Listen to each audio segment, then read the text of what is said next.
మొదటి అధ్యాయము 7వ వచనం. ఎఫెసీ 1:7. దేవుని కృపా మహదైశ్వర్యమును బట్టి ఆ ప్రియుని యందు ఆయన రక్తము వలన మనకు విమోచనము అనగా మన అపరాధములకు క్షమాపణ మనకు కలిగి ఉన్నది. బిగ్గరగా హల్లెలూయా చెప్పగలరా? ఆ ప్రియుని యందు అనగా యేసయ్య లేదా యేసు క్రీస్తునందు ఆయన రక్తము వలన. కాబట్టి ఏ విధంగా మనల్ని విమోచించాడు, ఆ విధంగా దేని నుండి విమోచించాడు అంటే ఇక్కడ చూస్తే మొదటిగా మనల్ని యేసుక్రీస్తు ద్వారా విమోచించాడు. అలానే యేసు రక్తము ద్వారా విమోచించాడు. దేని నుండి విమోచించాడు? మన అపరాధములకు క్షమాపణ అనగా మన అపరాధముల నుండి విమోచించాడు. కాబట్టి ప్రభువును కృతజ్ఞత చెల్లించాలి. ఆయన విమోచించడానికి యేసుక్రీస్తు చేసిన కార్యము ఏమిటి? ఆ కార్యము మన శిక్షను ఆయన భరించాడు. ఆ శిక్షకు రావలసిన మూల్యమైన ప్రాణము ఆయన అర్పించాడు. పరిశుద్ధమైన రక్తమును ఆయన చిందించాడు. కాబట్టి ఆయన మన కొరకు వధించబడ్డాడు. ఆయన మన కొరకు వెల చెల్లించాడు.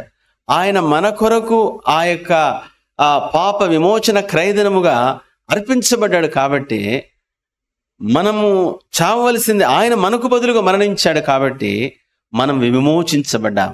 కాబట్టి విమోచన అనేది ఊరికి వచ్చేది కాదు.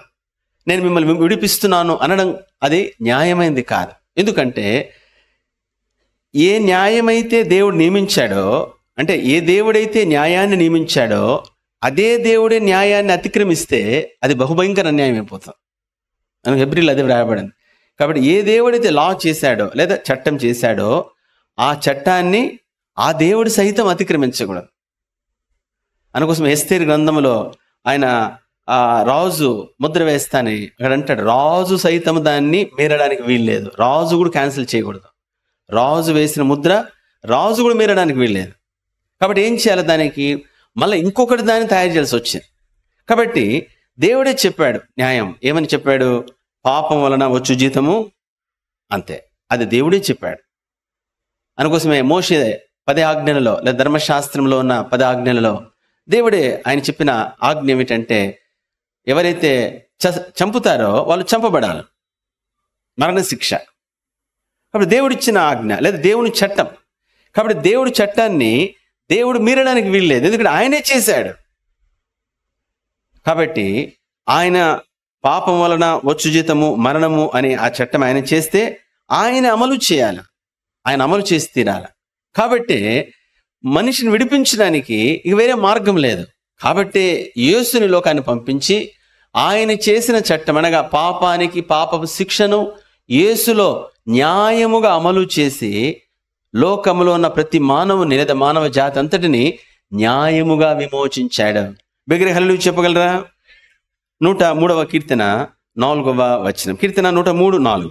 సమాధిలో నుండి నీ ప్రాణమును విమోచించుచున్నాడు, కరుణా కటాక్షములను నీకు కిరీటముగా ఉంచుచున్నాడు. బిగ్గరగా హల్లెలూయా చెప్పగలరా? సమాధి నుండి, శిక్ష నుండి, మరణము నుండి, శాపము నుండి, నరకము నుండి ఆయన మనలను విమోచించాడు.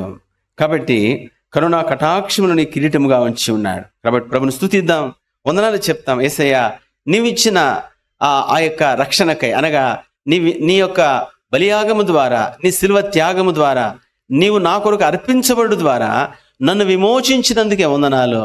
అలానే దేవదేవ నీ కుమారుడిలో శిక్షణ అమలు చేసి మమ్మల్ని విడిపించి మమ్మల్ని ఆ విధంగా శాపము నుండి తప్పించినందుకు వందనాలు, కృతజ్ఞతలని ప్రభును స్తుతించి మన విమోచనార్థమై ప్రభు చేసిన శిలువ యాగమును బట్టి కృతజ్ఞత చెల్లిస్తాం. ఇది మొదటి విషయం. రెండవది 26వ కీర్తన 10వ వచనం. కీర్తన 26:10. వారి చేతిలో దుష్కార్యములు కలవు, వారి కుడి చెయ్యి లంచములతో నిండి ఉన్నది. రెండవది చూస్తే ఇక్కడ రాయబడింది ఏమని? వారి చేతులు దుష్కార్యములు కలవు, అలానే వారి కుడి చెయ్యి లంచముతో నిండి ఉన్నది. అంటే వారి బ్రతుకు అలా ఉంది, చేతి నిండగా చెడు చెడు, అలానే కార్యాలు చెడు. చూడండి, మనం ఎప్పుడు చూసిన కార్యాలు బట్టి అంటాం, పలికిమాలుడు ఎలా చేశాడు ఆ పని, దరిద్రుడు ఆ పని ఎలా చేశాడు, ఆ పలికిమాలది ఎలా చేసింది ఆ పని. అంటే మనం కార్యాలు చూచి అంటాం, కార్యాలు చూచి అంటాం. అయితే విషయం ఏమిటంటే కార్యాలకు ముందు ఇంకొకటి ఉంది. ఏమిటి చెప్పండి? అది తలంపు. కాబట్టి మనము చేయడానికి అనగా మనము ఏ కార్యము చేసినా ఆ కార్యానికి ముందు ఒక తలంపు ఉంటుందన్నమాట. అంటే ఆ తలంపు తర్వాత నెక్స్ట్ స్టెప్ అది వెళ్తాం. అది కొంచెం ముందు వెనక ఉంటుంది, వేరే సంగతి. మొత్తానికి ఏం చేయడానికి ముందైనా సరే ప్రతి మనిషి ముందు దాన్ని తలస్తాడు లేదా ఆలోచిస్తాడు. Thought before action. కాబట్టి ఒక కార్యానికి ముందు ఒక తలంపు ఉంటుంది. కాబట్టి చెడు తలంపు, అలానే దాని కాన్సిక్వెన్సెస్ లేదా దాన్ని అనుగుణంగా లేదా దాన్ని బట్టి చెడు కార్యం జరుగుతుంది. ముందు చెడు తలంపు. ఒక విషయం ఏం చెప్పమంటారా? దేవుడు చెడు కార్యానికి మాత్రమే కాదు, దేవుడు చెడు తలంపు కూడా చెప్పండి తీర్పు తీరుస్తాడు లేదా శిక్షిస్తాడు. తలంపు కూడా పాపమే. అందుకోసం యేసుప్రభువు వారు కొత్తగా పాత నిబంధన ధర్మశాస్త్రము ఆ విధంగా నీ పొరుగువానిది ఏదైనా అపహరిస్తే ఆ విధంగా భార్యనైనను ఎద్దునైనను అదంతా ఏది తీసుకున్నా కూడా అవి దొంగతనానికి రాబడింది. అలా నూతన నిబంధనలు వచ్చినప్పుడు అలానే పాత నిబంధన ఎవరిని చంపితే చంపబడ్డారు, కానీ నూతన నిబంధనలో ద్రోహి అంటే చంపబడ్డారు అంటాడు. చూడండి, అంటే లా పెంచడం కాదు, మూలం చెప్పాడు యేసయ్య. అదే లా, పెంచేదేం లేదు దాంట్లో. చాలా మంది ఇలా బోధిస్తారు ఏమిటంటే నూతన నిబంధన స్టాండర్డ్ పెరిగిపోయింది. పెరగలేదు, అదే ఉంది. కానీ మూలం చెప్పాడు. అంటే అందరేమో చెట్టు చెప్పారు, ఆ కాయలు చెప్పారు, అవి పలికిమాల కాయలు, అవి మంచి కాయలు కాదు. అయితే యేసుప్రభువు ఏం చెప్పాడు? విత్తనం గురించి చెప్పాడు. ఆ విత్తనాన్ని బట్టి అది వస్తుంది. ఎందుకు వాడు ఒంటి నిండకు పొగరు అంటే వాడు పొగరు అనే విత్తనములో నుండి వచ్చాడు. వాడికి పొగరే ఉంటుంది.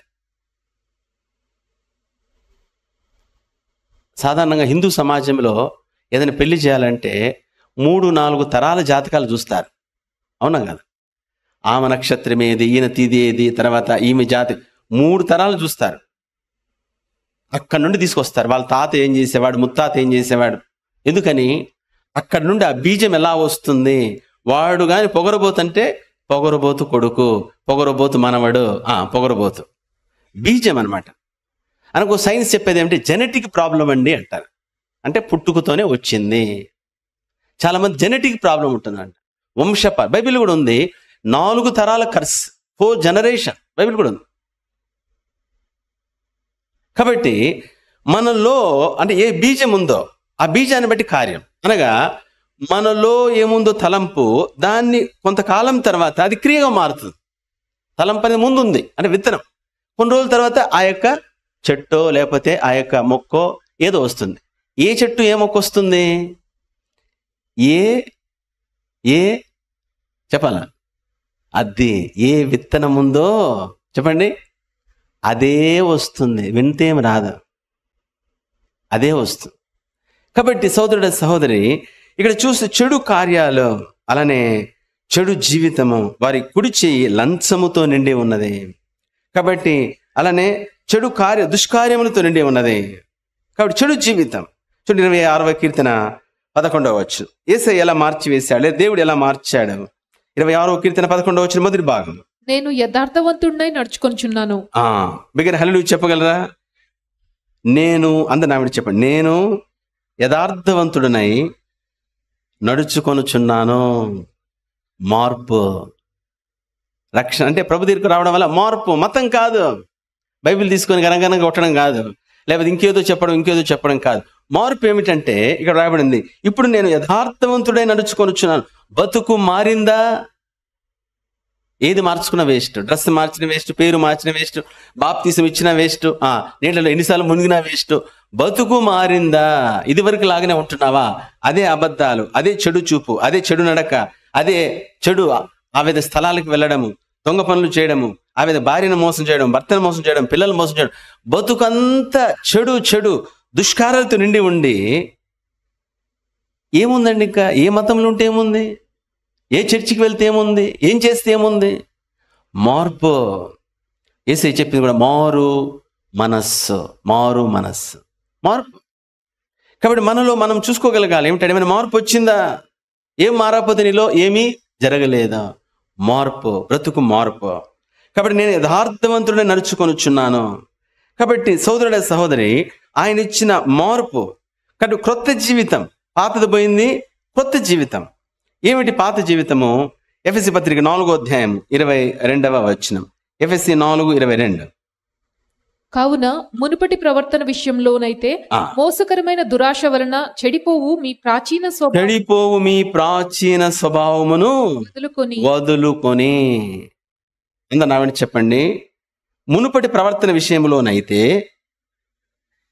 మోసకరమైన దురాశల వలన చెడిపోయిన మీ ప్రాచీన స్వభావమును వదులుకొని. కొన్నిసార్లు అంటారు చింత చచ్చినా అంతే, అది మాత్రం సావదు. ఎన్నిసార్లైనా ముంచు బాప్టిజం ట్యాంకులో లేకపోతే యోర్దాను నదిలో, అది మాత్రం చావదు. చావకపోతే ఏం ఉపయోగం? మనవడం తప్ప ఏం ఉపయోగం లేదు. బాప్టిజం తీసుకున్నాను, ఒక ఆయన 3 సార్లు తీసుకున్నాడు. 3 సార్లు, ముచ్చటకు 3. ఐక్యత అంటే 5వ సారి కూడా తీసుకోవచ్చు. ఏ మార్పు లేదు, ఏం ఉపయోగం? కాబట్టి సోదరుడ సహోదరి ఇక్కడ అంటున్నాడు పౌలు, కావున మునుపటి ప్రవర్తన విషయంలోనైతే ఎలా ఉన్నారు? ఇప్పుడు మోసకరమైన దురాశల వలన చెడిపోయిన మీ ప్రాచీన స్వభావమును వదులుకొని పాత బుద్ధి వదలి. రక్షించబడి 40 ఏళ్ళు బయట కొట్టుకు చచ్చేవాళ్ళు ఇప్పుడు సంఘాలు కొట్టుకు వస్తున్నారు. అంటే రక్షణ లేదు, మారు మనస్సు లేదు. వీడికి మారు మనస్సు, వీడు మారు మనస్సు చెప్తాడు. దండం పెట్టాలి, వీళ్ళకి దండలు వేసి దండం పెట్టాలి. ఎందుకంటే అనుకోసం యేసయ్య వీళ్ళని తిట్టినంత ఎవరిని తిట్టలేదు, బయట వాళ్ళని వదిలేసాడు. వేశ్యలను కూడా అమ్మా అన్నాడు. వ్యభిచారం చేత పట్టబడిన స్త్రీని చూసి అన్నాడు అమ్మా. అంటే ఏ కారణాన్ని బట్టో ఏ ఫోర్స్ బట్టో ఎవడు మోసం చేశాడో తెలియదు. కానీ ఎందుకు దేవుడికి రూట్ తెలుసు, లోపల విత్తనం తెలుసు, అంటే అంతరంగం తెలుసు ఆయన. పైన అనుకో చెప్పా కదా, యేసు ప్రభు చెప్పిన లా అంతా ఏమిటంటే ధర్మశాస్త్రం అవుట్ సైడ్, అంటే క్రియలు బట్టి న్యాయం తీర్చాలి. ఎవరైనా కొడితే కొట్టాలి, కొడితే తీర్పు తీర్చాలా, చంపితే చంపాలా. యేసు ప్రభు తలంపును తీసుకున్నాడు, అంటే రూట్. సరే, మన అంశం ఏమిటంటే సోదరుడ సహోదరి, రెండవది మార్పు. పాత బుద్ధి, మోసకరమైన బుద్ధి, దురాశల వలన చెడిపోయిన భ్రష్టు పట్టిన ఆ ప్రాచీన స్వభావము, ఒళ్ళంత పొగరు, ఆ గర్వము, అతిశయపు మాటలు, ఆ విధంగా విర్రవీగడము, అబద్ధాలు. అక్కడేమో అలవిగరవీగడము, ఇక్కడొచ్చి కూడా మళ్ళీ విరివిగుతాడు. ఎంతమంది నేను చూసాను చెప్పలేను, ఎంతమంది. సోదరుడ సహోదరి, సేవ చేసే సేవకులు ఇంకంతకన్నా భయంకరమేమీ లేదు. సరే, సేవకుడైనా భక్తుడైనా విశ్వాసం ఎవరైనా సరే నిజమైన మార్పు కలిగి ఉండాలి. ఇక్కడ అంటున్నాడు కీర్తనకారుడు, నేనైతే యథార్థవంతుడనై నడుచుకొని వచ్చాను. అనగా పాత జీవితం అంతా పోయినది. దుష్కార్యం చేయడము, లంచాలు తీసుకోవడం, అబద్ధాలు మాట్లాడడం, అదంతా విడిచిపెట్టేశాను. కాబట్టి వదులుకున్నామా? అలానే యేసయ్యను వచ్చిన తర్వాత ఏమైనా మార్పు మనం చూసుకోగలుగుతున్నామా? ఎవరు చెప్పనవసరం లేదు, నువ్వు ఎవరు చూపించిన అవసరం లే, నీకు నువ్వు చూసుకో. ఎట్లా పొద్దున అర్థం చూసుకుంటాం అట్లా. ఏమైనా నాలో కొంచెం మార్పు వచ్చిందా? ఏమైనా ఇదివరకు ఇలా ఉన్నానా?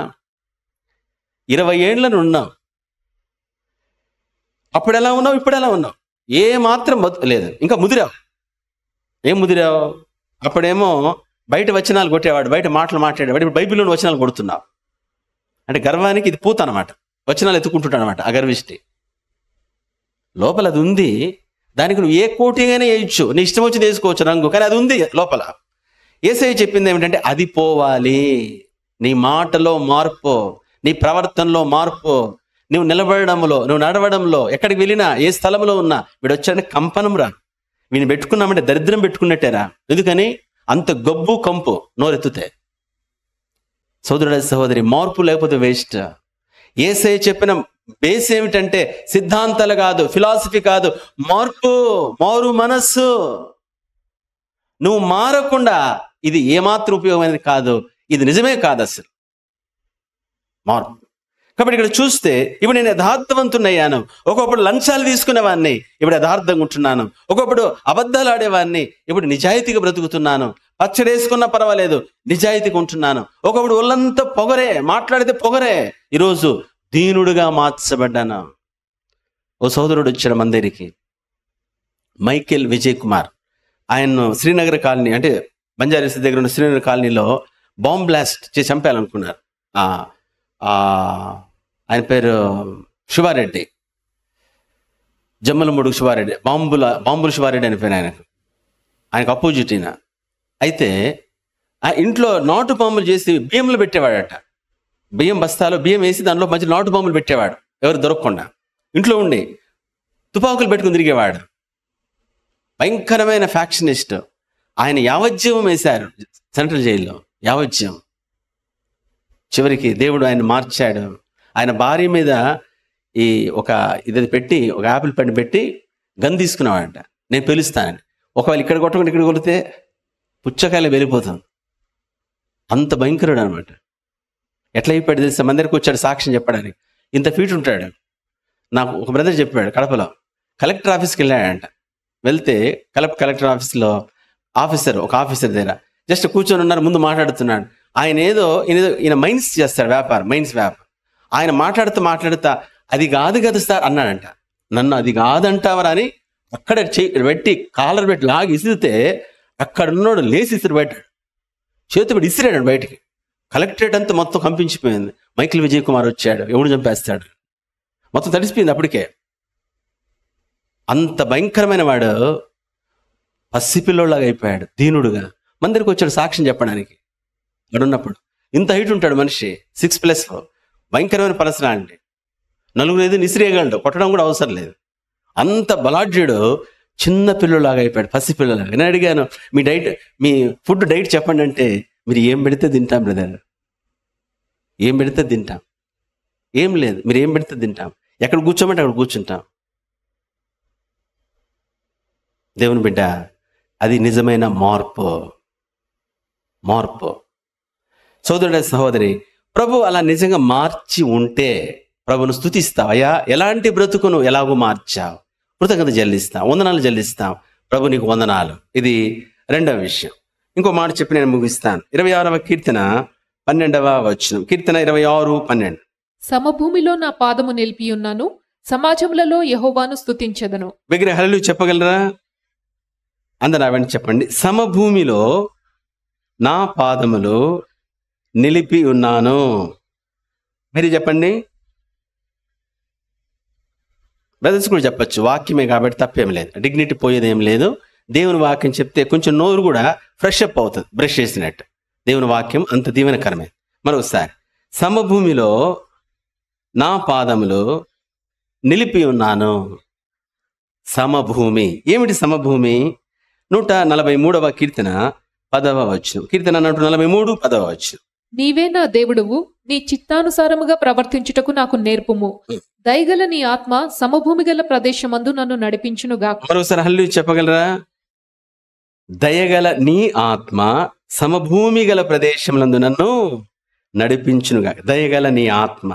కాబట్టి సమభూమిలో నా పాదము నిలిపి ఉన్నావు. ఎలా నిలపగలడు? సమభూమిలో దైవాత్మ ద్వారా, పరిశుద్ధాత్మ ద్వారా. ఆత్మదేవుడు మనను సమభూమిలో నడిపిస్తాడా? కాబట్టి ఏమిటి సమభూమి అంటే, ఇక్కడ చూస్తే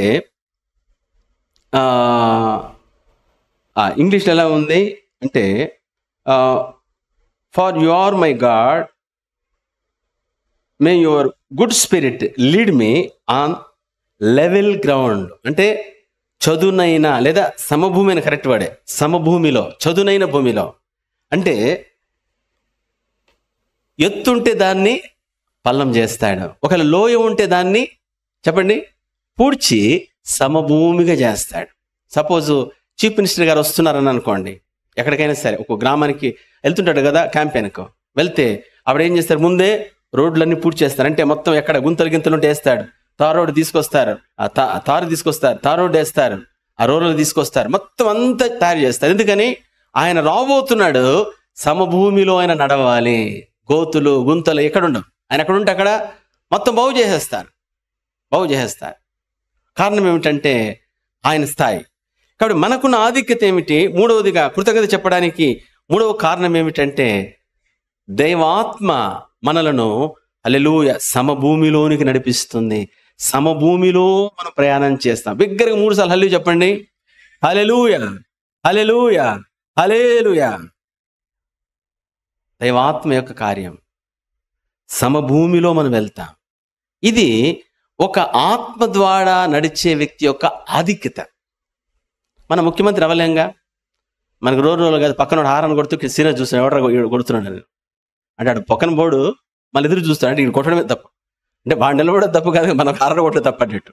అది మన పరిస్థితి బయట. అయితే మనకున్న ఆధిక్యత ఏమిటంటే సోదరుడ సహోదరి, సమభూమి గల ప్రదేశంలో ఆత్మదేవుడు ఎక్కడ లోయ ఉందో దాన్ని పూడుస్తాడు, ఎక్కడ పర్వతం ఎత్తుందో ఎక్కలేనిది చదును చేస్తాడు. ఆ లెవెల్ పాత్, సమభూమిలో రైట్ రాయల్గా మనం పోతాం.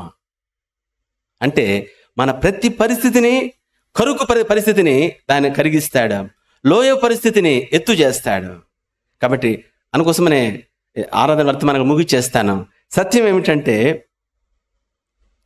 ఏమిటంటే సోదరుడ సహోదరి, ఆత్మ ద్వారా నడవడంలో ఉన్న ఆధిక్యత ఏమిటంటే ఆయన ముందు మనము అందరు చెప్పాలి. ఆయన ముందు ఏమయ్యా కనీసం చెప్పిన దాన్ని ఎక్కుతున్న బుర్రలో ఎల్కేజీ యూకేజీ లాగా మళ్ళీ పలక బల్పం కూడా తీసుకోవాలా? పలికిస్తున్నా కూడా చెప్పండి, ఆత్మతో నడవడం అంటే ఏంటి చెప్పండి బ్రదర్స్, చెప్పండి. ఆత్మతో నడవడం అంటే ఏంటి? ఆయన ముందు వెళ్ళాలి, తర్వాత మనము ఏంటి చెప్పాలా బ్రదర్స్? వెనక. అది మనం వెళ్ళడం. సిస్టర్ చెప్పండి. అది అప్పుడు లాభం ఏంటి అంటే చూడండి, కాన్వే వెళ్తుంది, ముఖ్యమంత్రి గారి కాన్వే వెళ్తుంది, ముందు పైలట్ వెహికల్ వెళ్తుంది, హారన్ ఇచ్చుకుంటూ వెళ్తుంది, లేదా రోడ్ క్లీన్ చేయడానికి ఏదో ఒక వెహికల్ తీసుకెళ్తారు, 1, 2, 3 ఇంకా ప్రైమ్ మినిస్టర్ చాలా వస్తాయి. అన్ని క్లియర్ చేసుకున్నాక వాళ్ళకి ఏదో అన్ని జామర్స్ గీమర్స్ ఉంటాయి, అవి వెళ్తుండగా దాని వెనకే ఈయన వెళ్తాడు. ఆయన నుండి ఏందయ్యా ఇది,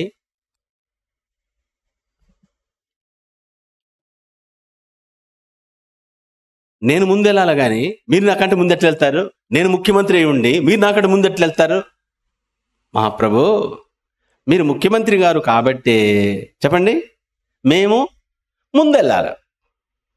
ఎందుకని? మీ టీవీకి అలానే ప్రతిదాన్ని క్లియర్ చేసుకుంటూ ముందెళ్తాం. మీరు వచ్చినప్పుడు హారన్ కొట్టుకొని వచ్చాడని కాదు, మీరు రాకముందే అన్ని క్లియర్ చేసుకుంటూ వెళ్తాం. మీరు రాయల్టీగా వెనక్కి వస్తారు. ఆత్మ ద్వారా నడిపింపు అది. ఏమిటంటే మనము అనుకో వ్యాపారాలు కూడా ఎక్కడ ఇన్వెస్ట్ చేయాలి ఆత్మదేవుడు చెప్తాడు. పెట్టాక దివాలెత్తడం కాదు, పెట్టక ముందు చెప్తాడు. పెట్టక ముందు ఆయన చెప్పిన మాట వింటాం, పెట్టిన తర్వాత ప్రార్థన చేస్తామా, అది వేరే సంగతి. ఆత్మదేవుని నడిపింపులో ఎక్కడికి వెళ్ళాలి, ఎక్కడికి వెళ్ళకూడదు, ఏం చేయాలి, ఏం చేయకూడదు, నీ వేణు దయగల నీ ఆత్మ సమభూమి గల ప్రదేశములందు మనలను నడిపించును. ఎంత గొప్ప ఆధిక్యత అండి ఆత్మతో నడవడం.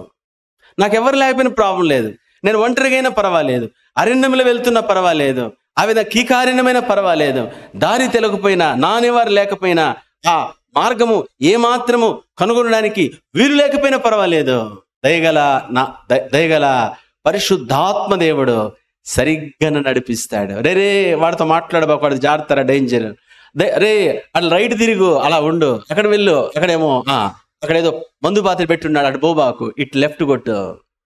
ఆయన నడిపించుకుంటూ వెళ్తాడు. శత్రువు ఎన్ని మందు మాత్రలు పెట్టినా ఎక్కడ ఎవరికి దొరకకుండా చక్కగా రైట్ రాయల్ వెళ్ళిపోతాం. ఎందుకంటే ఆత్మదేవుడు ముందు సరళం చేస్తూ, చదును చేస్తూ, సమభూమిగా మారుస్తూ వెళ్తున్నాడు. దేవుని బిడ్డ, రక్షించబడిన విశ్వాస యొక్క ఆధిక్యత అంటే రక్షించబడిన విశ్వాసే కాదు, ఆత్మతో నడిచేవాడి యొక్క ఆధిక్యత. ఇరుక్కోము అంటే మనకు సమస్యలు ఉండవా? ఇతరుల కంటే ఎక్కువ సైతాన్ గాడు మన మీద టార్గెట్ చేస్తాడు. వీడిని ఒక్కడిని వేసేస్తే ప్రాబ్లం పోద్దు అనుకుంటాడు. అన్ని ప్రాబ్లమ్స్ మన మీద పెడతాడు, అన్ని టార్గెట్ అంతా మననే కొడుతుంటాడు. అన్ని రకాల పడతాడ్రా వీడు. అయితే మనకెవరున్నారు? ఆత్మదేవుడు ఉన్నాడు. ఎవరున్నారు? పరిశుద్ధాత్ముడు ఉన్నాడు. ఆ పరిశుద్ధాత్ముడు అన్ని ట్యాకిల్ చేసుకుంటా, ప్రతిదాన్ని తప్పిస్తూ, లోయను పొడుస్తూ, ఆ విధంగా పర్వతాన్ని చదును చేస్తూ సమభూమిలో తీసుకువెళ్తాడు. ఉదయకాల సమయంలో ఈ గొప్ప ఆధిక్యతకాయ, ఈ శ్రేష్టమైన ఆధిక్యతకాయ అక్కడ రాయబడింది ఏమని?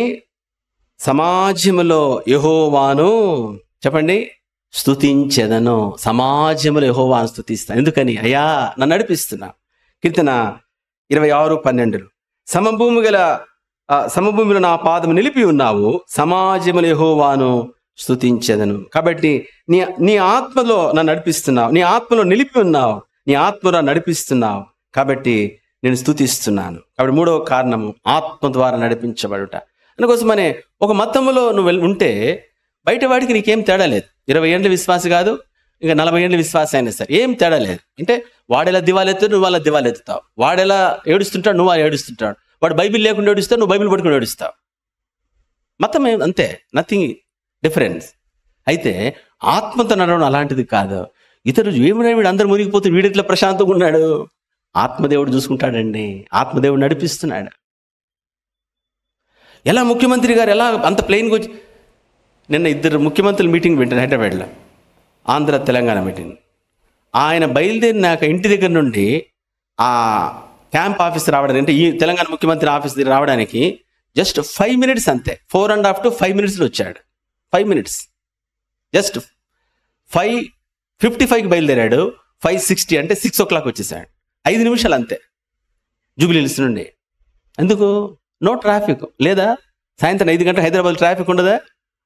ఏమన్నా అందరూ ఏమని వర్ణింతును రుణం ఎలా సంతోషంగా ఏమని వర్ణింతును రుణం ఎలా తీర్చను యేసయ్యా నీవు నాకు చేసిన మేలు యేసయ్యా నీవు నాకు చేసిన మేలు యేసయ్యా నీవు నాకు చేసిన మేలు. అందరూ బ్రదర్స్ కూడా చప్పట్లు కొడతారు. యేసయ్యా నీవు నాకు చేసిన మేలు వర్ణించలేను వివరించలేను యేసయ్యా నీవు నాకు చేసిన మేలు వర్ణించలేను వివరించలేను యేసయ్యా నీవు నాకు చేసిన మేలు. ఆపిరైన నా కొరకు ప్రాణమిచ్చినావు పాడైపోయిన నన్ను బాగు చేసినావు పాపినైన నా కొరకు ప్రాణమిచ్చినావు పాడైపోయిన నన్ను బాగు చేసినావు ఏమని వర్ణింతును రుణం ఎలా అందరు కలిసి ఏమని వర్ణింతును అందరు స్వరమెత్త రుణం ఎలా తీర్చను ఏమని ఎలా తీర్చను ఏమని వర్ణింతును రుణం ఎలా తీర్చను యేసయ్యా నీవు నాకు చేసిన మేలు అందరూ కలిసి యేసయ్యా నీవు నాకు చేసిన మేలు యేసయ్యా నీవు నాకు చేసిన మేలు యేసయ్యా నీవు నాకు చేసిన మేలు వర్ణించలేను వివరించలేను యేసయ్యా నీవు నాకు చేసిన మేలు వర్ణించలేను వివరించలేను యేసయ్యా నీవు నాకు చేసిన మేలు. అలా అందరం కలిసి యేసే మన విమోచన, యేసే మన విమోచన, యేసే మన సమాధానం, యేసే మన రక్షణ. కాబట్టి ఆయన తన ప్రాణం ఇచ్చి మనల్ని విమోచించినందుకు ప్రభుని స్తుతించి ప్రభుని ఆరాధిస్తాం. కాబట్టి ఆయన ఇచ్చిన విమోచనకై, అలానే ఆయన మనల్ని నడిపిస్తున్నందుకై ప్రభుని స్తుతించి ప్రభుని ఆరాధిస్తాం. అందరం కలిసి యేసే మన విమోచన, హల్లెలూయా హల్లెలూయా.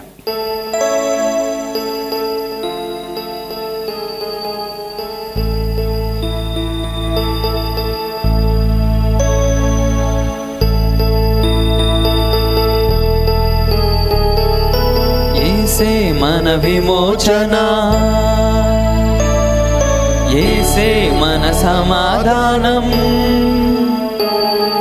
యేసే మన రక్షణ, యేసే మన రారాజు. హల్లెలూయా ఆమేన్.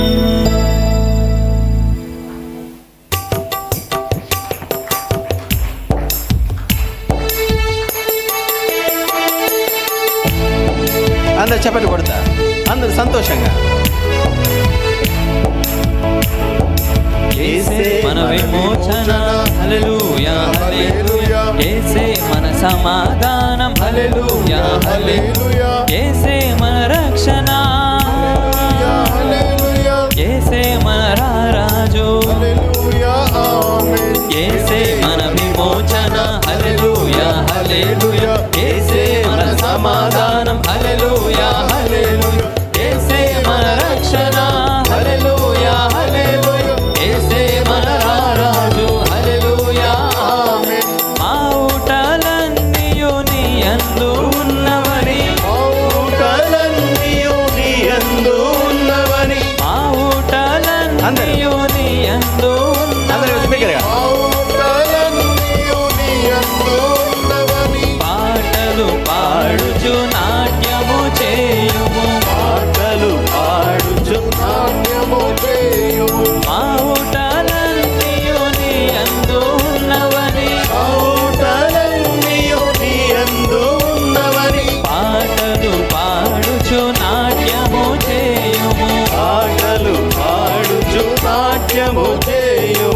యేసే మన విమోచన హల్లెలూయా హల్లెలూయా యేసే మన సమాధానం హల్లెలూయా హల్లెలూయా యేసే మన రక్షణ హల్లెలూయా హల్లెలూయా యేసే మన రాజు హల్లెలూయా ఆమేన్ యేసే మన విమోచన హల్లెలూయా హల్లెలూయా యేసే మన సమాధానం హల్లెలూయా హల్లెలూయా యేసే మన రక్షణ హల్లెలూయా హల్లెలూయా యేసే మన రాజు హల్లెలూయా ఆమేన్ ఇమ్మానుయేలుగా ఇన్నాళ్ళు తోడుగా ఇమ్మానుయేలుగా ఇన్నాళ్ళు తోడుగా ఇమ్మానుయేలుగా ఇన్నాళ్ళు తోడుగా ఇమ్మానుయేలుగా ఇన్నాళ్ళు తోడుగా జిహ్వా ఫలమర్పించి సన్నుతించెదం జిహ్వా ఫలమర్పించి సన్నుతించెదం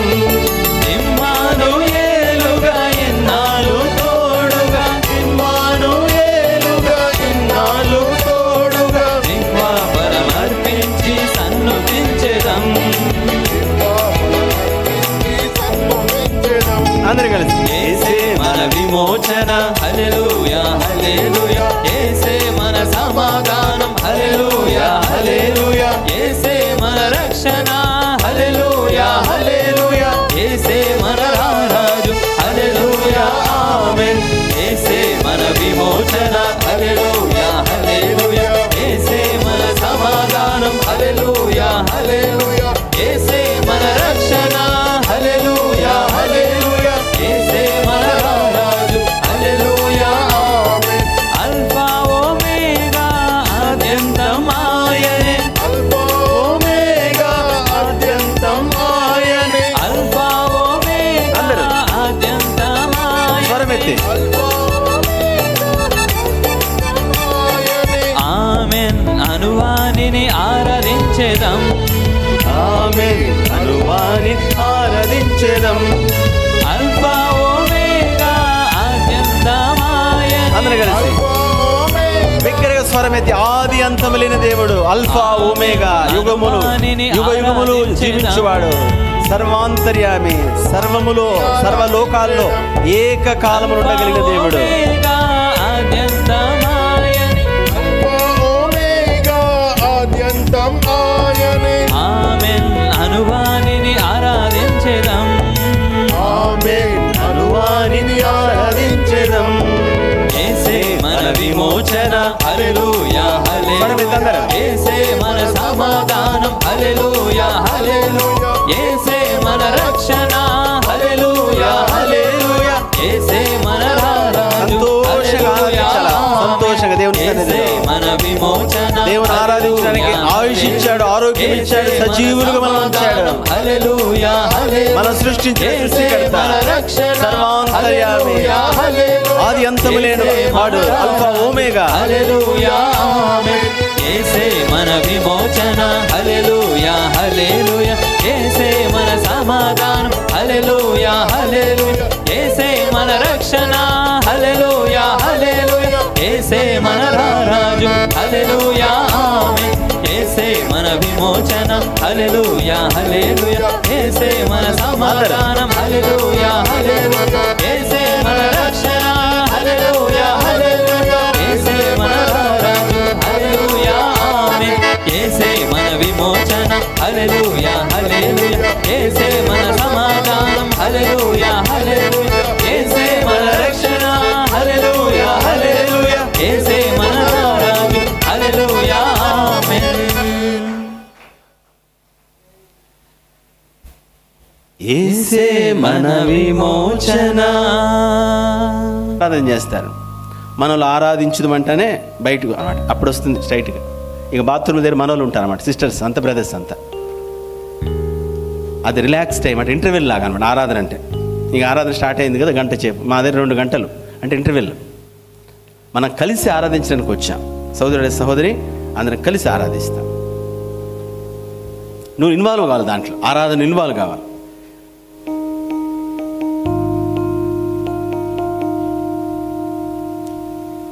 అత్యున్నత సింహాసనముపై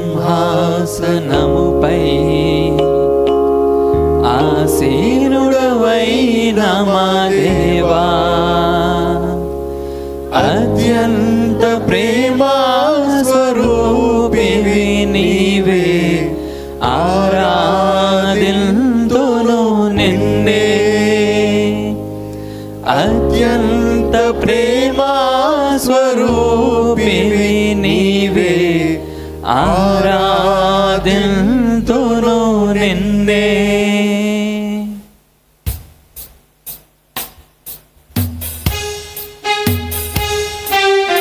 అత్యున్నత సింహాసనముపై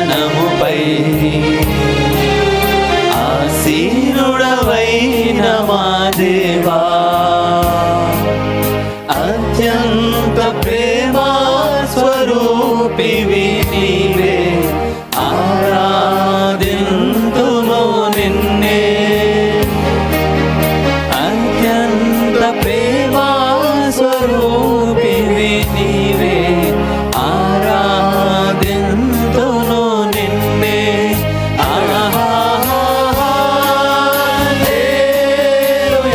ఒకవేళ మీరు చేతులు ఎత్తి ప్రభువుని ఆరాధించాలనుకుంటే స్వేచ్ఛగా సంతోషంగా మతకట్ల నుండి బయటకు వచ్చి ఆరాధించవచ్చు. ఎలా ఆరాధించాలని ఆరాధించవచ్చు స్వేచ్ఛగా.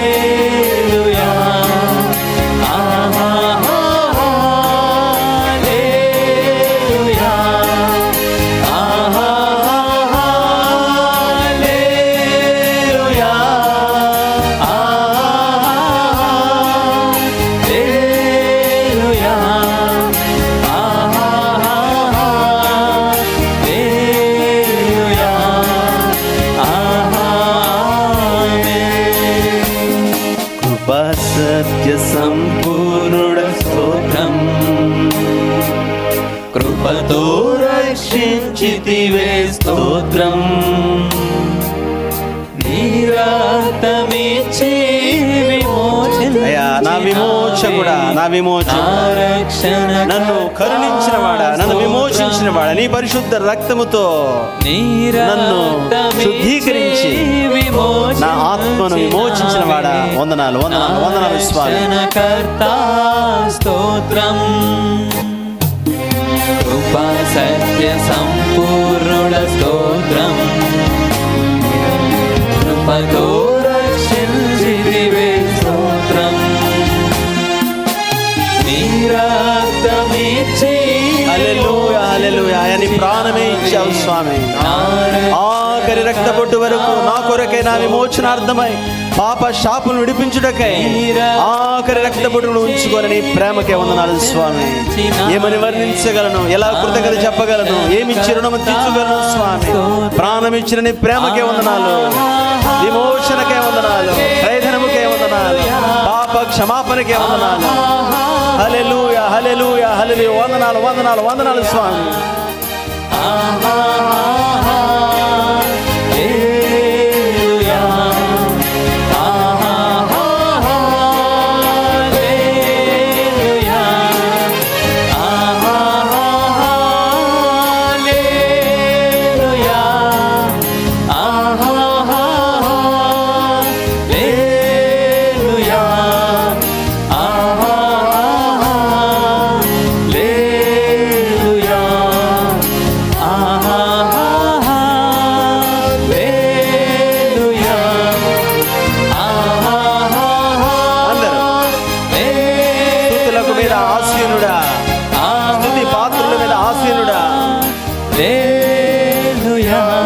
అందుకో ప్రభా, నా ఆరాధన అందుకో, నా కృతజ్ఞత ఆస్తుతులు అందుకో నాయన. నా రక్షకుడా, నా విమోచకుడా, యేసయ్యా, ప్రాణమిచ్చిన యేసయ్యా, నన్ను ప్రాణంగా ప్రేమించిన యేసయ్యా, నా కొరకు బలి అయిపోయిన యేసయ్యా, ఇదిగో స్తుతి ఆరాధన.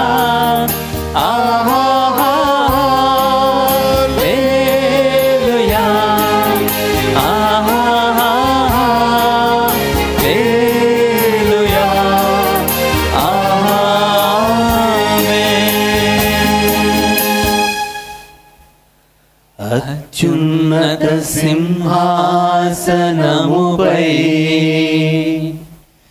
ఆసీనుడవైన మా దేవా,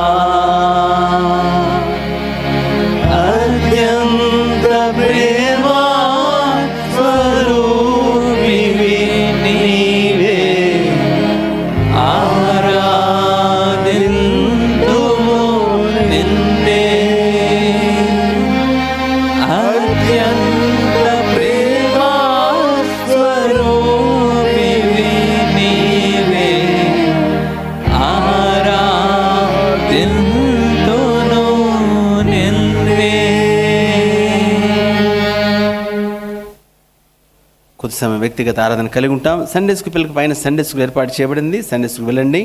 మిగతా వారందరం మా విమోచనార్థమై మీరు అర్పించబడిన మీ బలి యాగాన్ని బట్టి, శిలువ కార్యాన్ని బట్టి కృతజ్ఞతాస్తుతులు చెల్లిస్తున్నాం. అలానే ప్రభా నాయన మమ్మల్ని విడిపించారు శాపము నుండి, తీర్పు నుండి. ఆ శాపము తీర్పు మీరు వహించారు స్వామి, మీ ప్రేమకే వందనాలు. అలానే మా జీవితాన్ని మార్చివేశారు అయ్యా.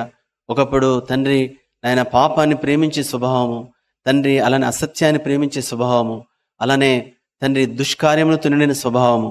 అయితే ఇప్పుడు న్యాయముగా, నీతిగా, పరిశుద్ధంగా, తన పవిత్రముగా, ప్రత్యేకంగా జీవించాలి అనే ఆశను, అలాంటి జీవితాన్ని మాకు అనుగ్రహించినందుకు కృతజ్ఞతాస్తుతులు తండ్రి. అంత మాత్రమే కాకుండా అయ్యా మీ ఆత్మనిత్యము నడిపిస్తున్నందుకు వందనాలు తండ్రి. మీ ఆత్మతో నడిచే ఆ భాగ్యము ఈ భూమి మీద ఇచ్చారు. ఎంత శ్రేష్టమైన ఆధిక్యత, ఎంత శ్రేష్టమైన జీవితము, ఎంత ఉన్నతమైన స్థాయి ఆత్మతో నడుచుట. లేదా ఆత్మదేవుడు సమభూమి గల ప్రదేశంలో మమ్మల్ని నడిపిస్తూ వెళ్తాడు. ఈ లోకమైన అరణ్యంలో అయ్యా ఎన్ని శోధనలు వచ్చినా, ఎన్ని పోరాటాలు వచ్చినా, ఏ రకమైన సమస్య వచ్చినా, ఏ రకమైన నాయన ఉపద్రవము లేదా కీడు తండ్రి నాయన మా కోసం కాచుకొని ఉన్నా సరే అవి తప్పిస్తూ లేదా అవి నాయన సరిచేస్తూ దాన్ని దాటిస్తూ తీసుకువెళ్ళే పరిశుద్ధాత్ముడా మీకు వందనాలు చెల్లిస్తున్నాం. మీ నడిపింపటి వందనాలు చెల్లిస్తున్నాం. మీరిచ్చిన శ్రేష్టమైన ఆధిక్యతను బట్టి కృతజ్ఞత చెల్లిస్తూ ఈ చిన్న స్తుతి ఆరాధన యేసు నామమున సమర్పించున్నాము తండ్రి. ఆమె. దయచేసి మనము ఈరోజు ప్రభు బల్ల ఉంటుంది కాబట్టి మనము బల్ల గురించిన క్లుప్తమైన వర్తమానం మనం ధ్యానిస్తాం. లూకాసు వార్త 22వ అధ్యాయము 19-20 వచనాలు అందరం కలిసి చదువుకుందామండి. లూకాసు వార్త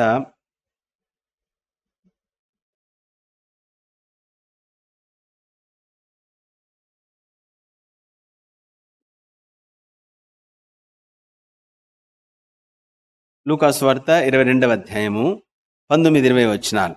మనందరం కలిసి బైబిల్ ఉన్నవారు నాతో కలిసి మాటలు చదవాల్సిందిగా ప్రభు పేరిట మనవి చేయుచున్నాను. లూకాసు వార్త 22:19 వచనము అలానే 20 వచనం, ఈ 2 వచనాలు అందరం కలిసి చదువుకుందామండి. లూకా 19:20, లూకాసు వార్త 22:19 వచనం. పిమ్మట ఆయన ఒక రొట్టెను పట్టుకొని కృతజ్ఞతాస్తుతులు చెల్లించి దాన్ని విరిచి వారికిచ్చి, ఇది మీ కొరకు ఇవ్వబడిన నా శరీరము, నన్ను జ్ఞాపకం చేసుకున్నటకు దీనిని చేయుడని చెప్పాను. 20 వచనం. ఆ ప్రకారమే భోజనం పిమ్మట ఆయన ఒక గిన్నెయు పట్టుకొని, ఈ గిన్నె మీ కొరకు చిందించబడుచున్న నా రక్తం వలనైన క్రొత్త నిబంధన. అలానే 17 వచనం కూడా చదువుకుందామని అందరము. 17 వచనం. ఆయన గిన్నె ఎత్తుకొని కృతజ్ఞతాస్తుతులు చెల్లించి, మీరు దీని తీసుకొని మీలో పంచుకొనుడి. ప్రభు ఈ మాటలు దీవించునుగాక. పరిశుద్ధాత్ముడు మన అవసరత కొలది మనతో మాట్లాడునుగాక. మన అంశం ఏమిటంటే, అందరు నా వెంట చెప్పండి, కృతజ్ఞత. అందరు చెప్పండి, కృతజ్ఞత లేదా కృతజ్ఞతాస్తుతులు. కృతజ్ఞతాస్తుతులు. చూడండి, ప్రభు బలలో పాల్పొందక ముందు యేసు ప్రభు చేసిన కార్యం మనం చూస్తున్నాం. యేసు ప్రభు చేసిన కార్యం ఏం చేశాడు అంటే, పిమ్మట ఆయన ఒక రొట్టెను ఎత్తుకొని కృతజ్ఞతలు చెల్లించి దాన్ని విరిచి, అలానే 17 వచనంలో మనం చూచాం ఏమని. ఇక్కడ చూస్తే ఆయన ఒక గిన్నె ఎత్తుకొని కృతజ్ఞతాస్తుతులు చెల్లించి. కాబట్టి యేసు ప్రభువారు బల్లను అందించడానికి ముందు కృతజ్ఞతలు చెల్లించాడు, తర్వాత ఆ బల్లను వారికి అందించాడు, కృతజ్ఞతలు. కాబట్టి కృతజ్ఞతాస్తుతులు చెల్లించడం, కాబట్టి ఇది దైవికమైన అనగా యేసు ప్రభు చూపిన మాదిరి. మన అంశం కృతజ్ఞత. ఏ విషయాలు కృతజ్ఞత చెల్లించాలి లేదా ఎలా కృతజ్ఞత చెల్లించాలి, 5 విషయాలు మనం చూస్తాం. 5 విషయాలు. మొదటిగా హెబ్రీ పత్రిక 13వ అధ్యాయము 15వ వచనం. హెబ్రీ 13:15. హెబ్రీ పత్రిక 13వ అధ్యాయము 15వ వచనం.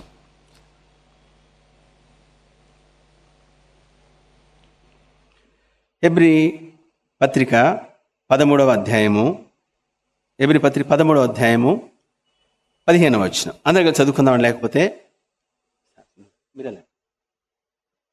హెబ్రీ 13:15 అందరం కలిసి. కాబట్టి ఆయన ద్వారా మనము దేవునికి ఎల్లప్పుడూ స్తుతి యాగము చేయదము, అనగా ఆయన నామము ఒప్పుకొనుచు జిహ్వాఫలము అర్పించుదము.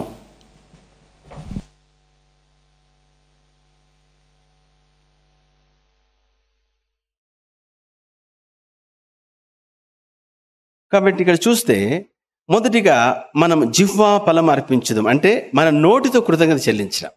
జిహ్వాఫలం అంటే మన నోటితో. కాబట్టి మొదటిగా మనం స్తుతి చెల్లించడము మన నోటి ద్వారా. అందుకోసం మనం ఇప్పుడు దాకా ప్రభువుని స్తుతించాం, ప్రభు వారిని ఆరాధించాం, కృతజ్ఞత చెల్లించాం. కాబట్టి మనము ఏదైనా సరే కృతజ్ఞత చెల్లించడము అది శక్తివంతమైనది. కాబట్టి ఏ విధంగా చెల్లించాలి అంటే మనము నోటి ద్వారా, అలానే ఉదయకాలం ప్రతిరోజు, అలానే ప్రతి సాయంత్రం, అలానే సంఘములో. కాబట్టి ఇది మనము కృతజ్ఞత చెల్లించే విధానం. కాబట్టి కృతజ్ఞత అనేది మన వ్యక్తిగతంగా మనం చెల్లించేది, సంఘముగా చెల్లించేది, అలానే నోటితో చెల్లించేది. ఇప్పుడు దాకా మనం చెల్లించాం. ఇది మొదటి విధానం. తర్వాత రెండవది కీర్తన 116 17 నుండి 19 వచనాలు. కీర్తన 116 17 నుండి 19 వచనాలు. 17వ వచనం, నేను నీ కృతజ్ఞతార్పణలు చెల్లించేదను, యెహోవా నామమున చెప్పండి ప్రార్థన చేస్తాను. కృతజ్ఞత చెల్లిస్తాను, ప్రార్థన చేస్తాను.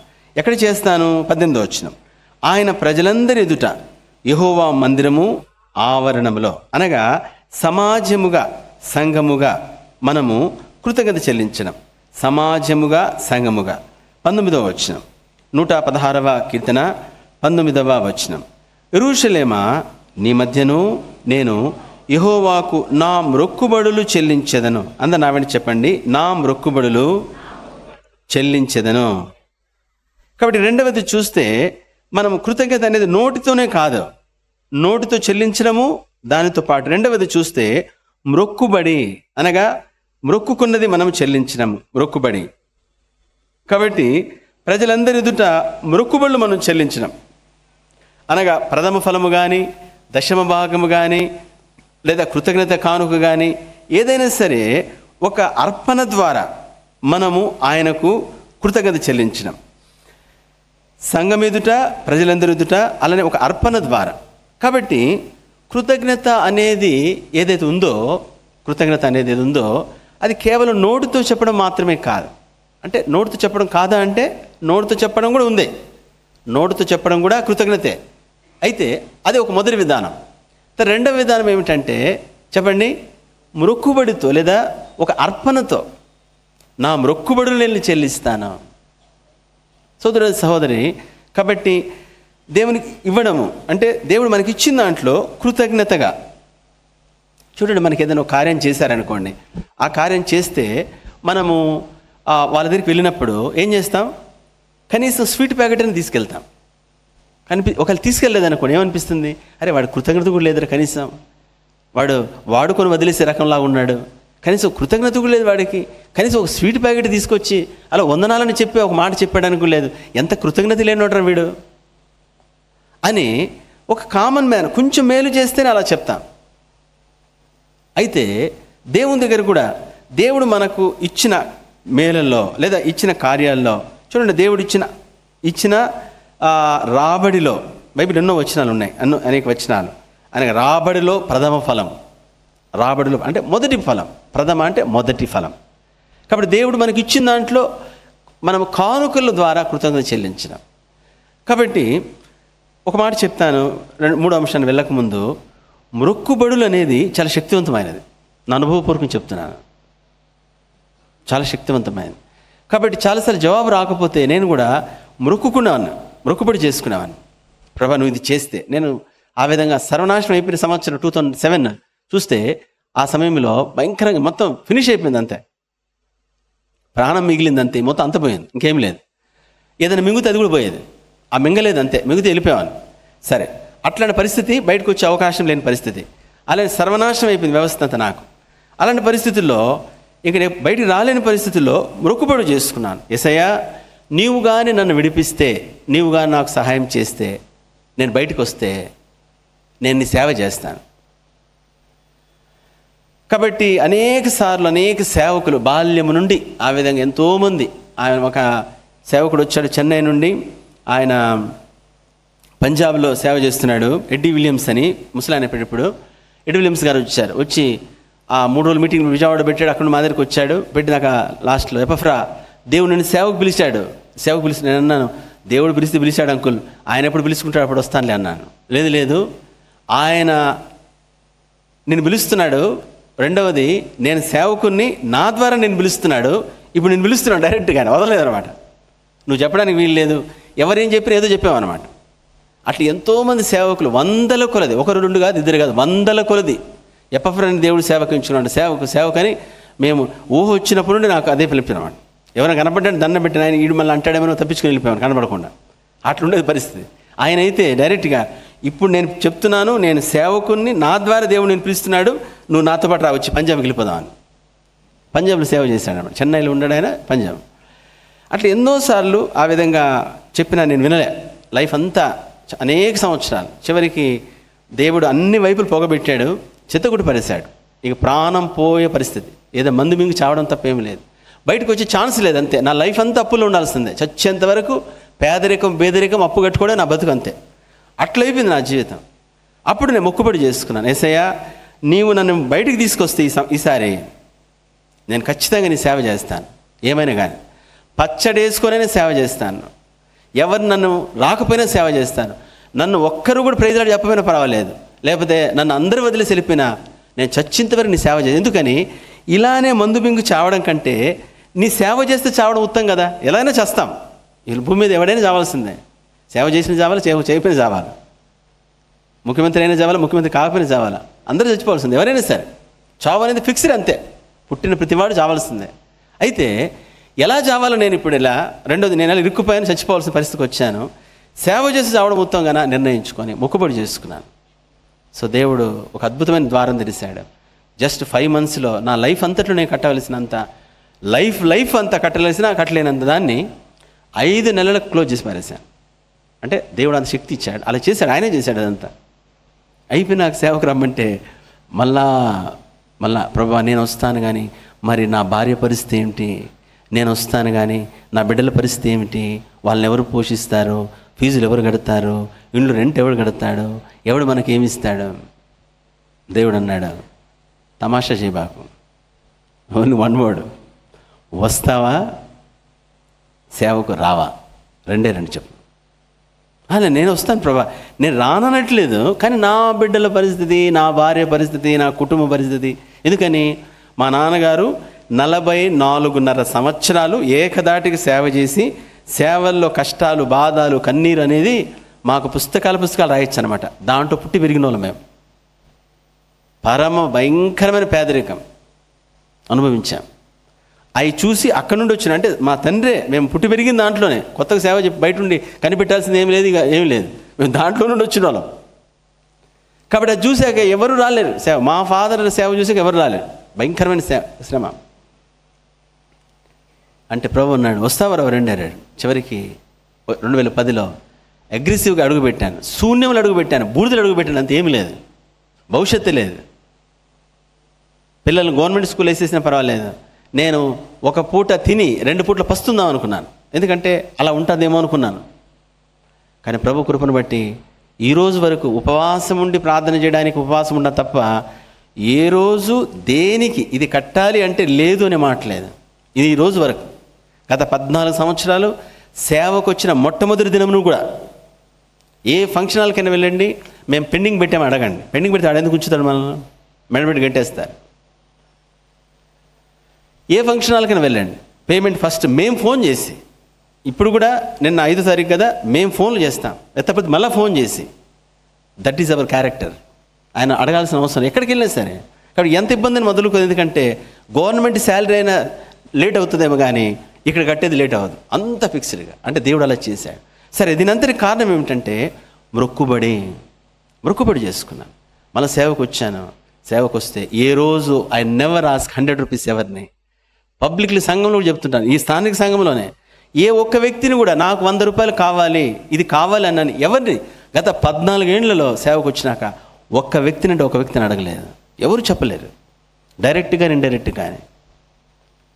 మీరు దేవుని బాగా వేస్తున్నారా, దేవునికి ఇస్తారా, ఇవ్వరా, ఇవ్వకపోతే ఎట్లా, ఎలా మీరు అట్లా చేస్తే ఎట్లా, ఇదిగో బండి కొన్నారు ఇంత కానికి ఇవ్వండి, లేదా ఇది కొన్నారు అంత కానికి ఇవ్వండి, ఎన్నడూ డైరెక్ట్గా ఇండైరెక్ట్గా అడిగేది లేదు. ఎవ్వరు ఇన్నేళ్లలో ఒక్క వ్యక్తి కూడా చెప్పలేరు అలా.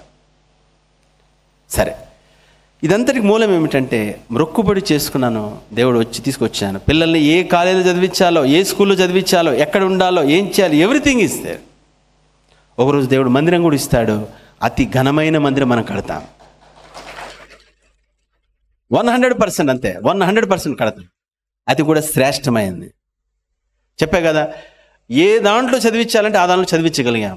ఏదైనా సరే ఐసీఎస్ సిలబస్లో ఈ ఏరియాలో టాప్ మోస్ట్ డాక్టర్స్, ఐపీఎస్ పిల్లలు కూడా ఉన్నారు. అంటే సిటీ ట్రాఫిక్ కమిషనర్ ఆ పోలీస్, ఆ కుమారుడు కూడా అక్కడ చదువుతాడు, చరణ్ అనేసి. పెద్ద పెద్ద అందరు డాక్టర్ అలాంటి స్కూల్ చదివించాం.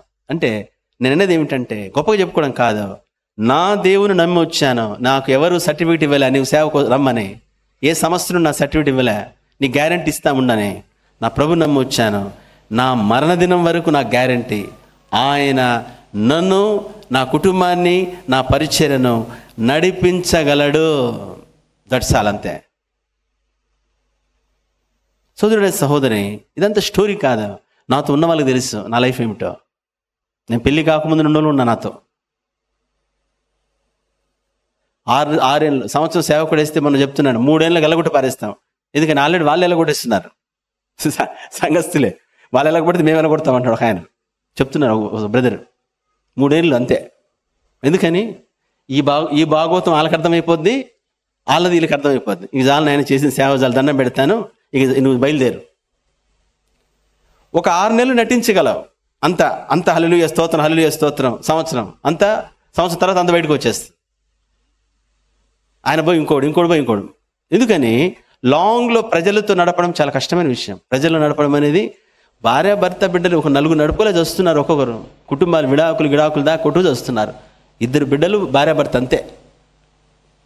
ఈ జనాలు ఎక్కడ నడుపుతారు? లేస్తే ఎందుకు లేచాడు అంటాడు, కూర్చుని ఎందుకు కూర్చుని అంటాడు, నిలబడితే ఎందుకు అట్లా నిలబడ్డాడు, అంత ప్రాబ్లమే, ప్రజలు కదా. సరే సోదరుడే సహోదరి, నా అంశం ఏమిటంటే మొక్కుబడి చేసుకొని వచ్చాను, నా దేవుడు అంత తీర్చాడు, సేవకు వచ్చేసాను. అలానే ఈరోజు నాకంటే నా భార్య ఎక్కువ సేవ చేస్తుంది. ముందు పూర్తి వ్యతిరేకం, అసలు వద్దని. అయితే ఈరోజు నాకంటే ఎక్కువ చేస్తుంది సేవ. అంటే దేవుడు అలా మార్చాడు, ప్రతిదీ మార్చాడు, అంతే. ఆయన చూసుకుంటాడు, అంతే. ప్రతిదీ ఆయన చూసుకున్నాడు. నా జీవితం నేర్చుకుంది ఏమిటంటే నేను ఏం చేయని అవసరం లేదు, ప్రతిదీ ఆయన చూసుకుంటాడు, అంతే. అయితే ఆయన చెప్పిన మార్గం నడిస్తే చాలు నేను, అంతే. సరే, కాబట్టి రెండవది ఏమిటంటే మొక్కుబడి. కాబట్టి నీకు వచ్చిన దాంట్లో నువ్వు ఇవ్వడం ప్రారంభించు.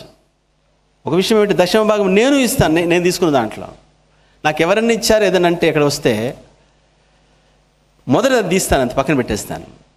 సేవకుడు మన నీకేందనంటే సేవకుడు కూడా ఆశీర్వాదం రావాలిగా, అది ఫార్ములా, లా, అది అర్థమవుతుందండి. సేవకుడికి ఇంకో లా మీకు అన్నీ చెప్పలే. సరే, ఎవరైనా సరే, ఎవరైతే దేవుని కృతజ్ఞత చెల్లిస్తారో, దేవుడు ఇచ్చిన దాంట్లో నుండి కృతజ్ఞత. నేను 5 విషయాలు చెప్పాలనుకున్నాను, సమయం అయిపోయింది, ఈ మాటతో ముగిచ్చేస్తాను. సోదరుడ సహోదరి, ఈ మధ్యాహ్న కాల సమయంలో వర్తమానం ఏమిటంటే దేవుడు ప్రతిదీ కూడా, నేను ఎప్పుడో చెప్తాను ఒక మాట, నియమం ప్రకారం పనిచేస్తాడు. ఎలాగూ చెప్పాలి గట్టిగా, నియమం ప్రకారం మళ్ళీ చెప్పండి, ఇది విశ్వాసుల వర్తమానం, మళ్ళీ సువార్త కాబట్టి. నియమం ప్రకారం పనిచేస్తాడు. కాబట్టి ఆ నియమమును మనము పాటిస్తే రావలసిన దీవెన ఆశీర్వాదము చెప్పండి వస్తుంది. నియమం పాటించకపోతే సంఖ్యలో రెఫరెన్స్ బైబిల్ కొనుక్కొని లేదా బైబిల్ అంతా తగిలించుకున్నా సరే రాదు. ఎందుకని? దేవుడు నియమాన్ని పాటిస్తాడు. అందుకోసం బైబిల్ ఉంది ఒక మాట, దేవుడు తన స్వభావానికి విరుద్ధముగా ఏమీయూ చేయజాలడు. ఇంపాసిబుల్, చేయడు ఆయన. కాబట్టి దరిద్రులు ఉన్నారు, బైబిల్ పట్టుకున్న దరిద్రులు, బైబిల్ పట్టుకుని అడుక్కున్న దరిద్రులు. ఆ విధంగా అమ్మా అయ్యా అంతే. వాడేమో బొచ్చ పట్టుకుంటాడు, ఇక్కడ ఈ విధంగా అడుక్కునే వాళ్ళు ఉన్నారు. అడక్కదినే వ్యాపారం కాదు, లేదా అమ్మాయి అని మస్కా కొట్టడం ఒకటే. ఇక పైపు కొడుతుంటారు అన్నమాట. ఆ మాట పోతానే ఇంత దరిద్రాలు ఎవరు లేరు అంటే ఏమన్నా ఇప్పుడు దాకా పొగిడావు, అమ్మ అక్క నువ్వు దేవత అక్క, అయ్యా అమ్మ నువ్వు లేకపోతే లేదు, అసలు నువ్వు పిల్లరు, నువ్వు స్తంభము, నువ్వే స్లాబు, నువ్వే గోడ, అంత నీదే అంటాడు. ఆడు వెళ్ళిపోయినాక అంత నటన. అందుకోసమే ఉండలేకపోతున్నారు. ఎందుకని? ఈ బతుకంతా అర్థమైపోద్ది. వీడి గురించి చాలా గురించి చెప్పింటాడు, అడిద్దరు కలిసి వాళ్ళు మాట్లాడుకుని ఉంటారు. అయిపోయాయి. సంవత్సరంన్నరలో మొత్తం బయటకు వచ్చేసి ఫ్లాష్ బ్యాక్. ముందు నటిస్తావు.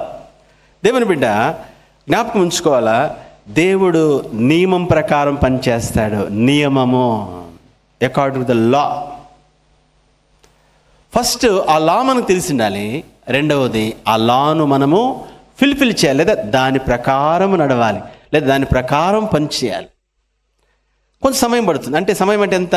సంవత్సరం పట్టచ్చు, 10 ఏళ్ళు పట్టచ్చు, తప్పులేదు.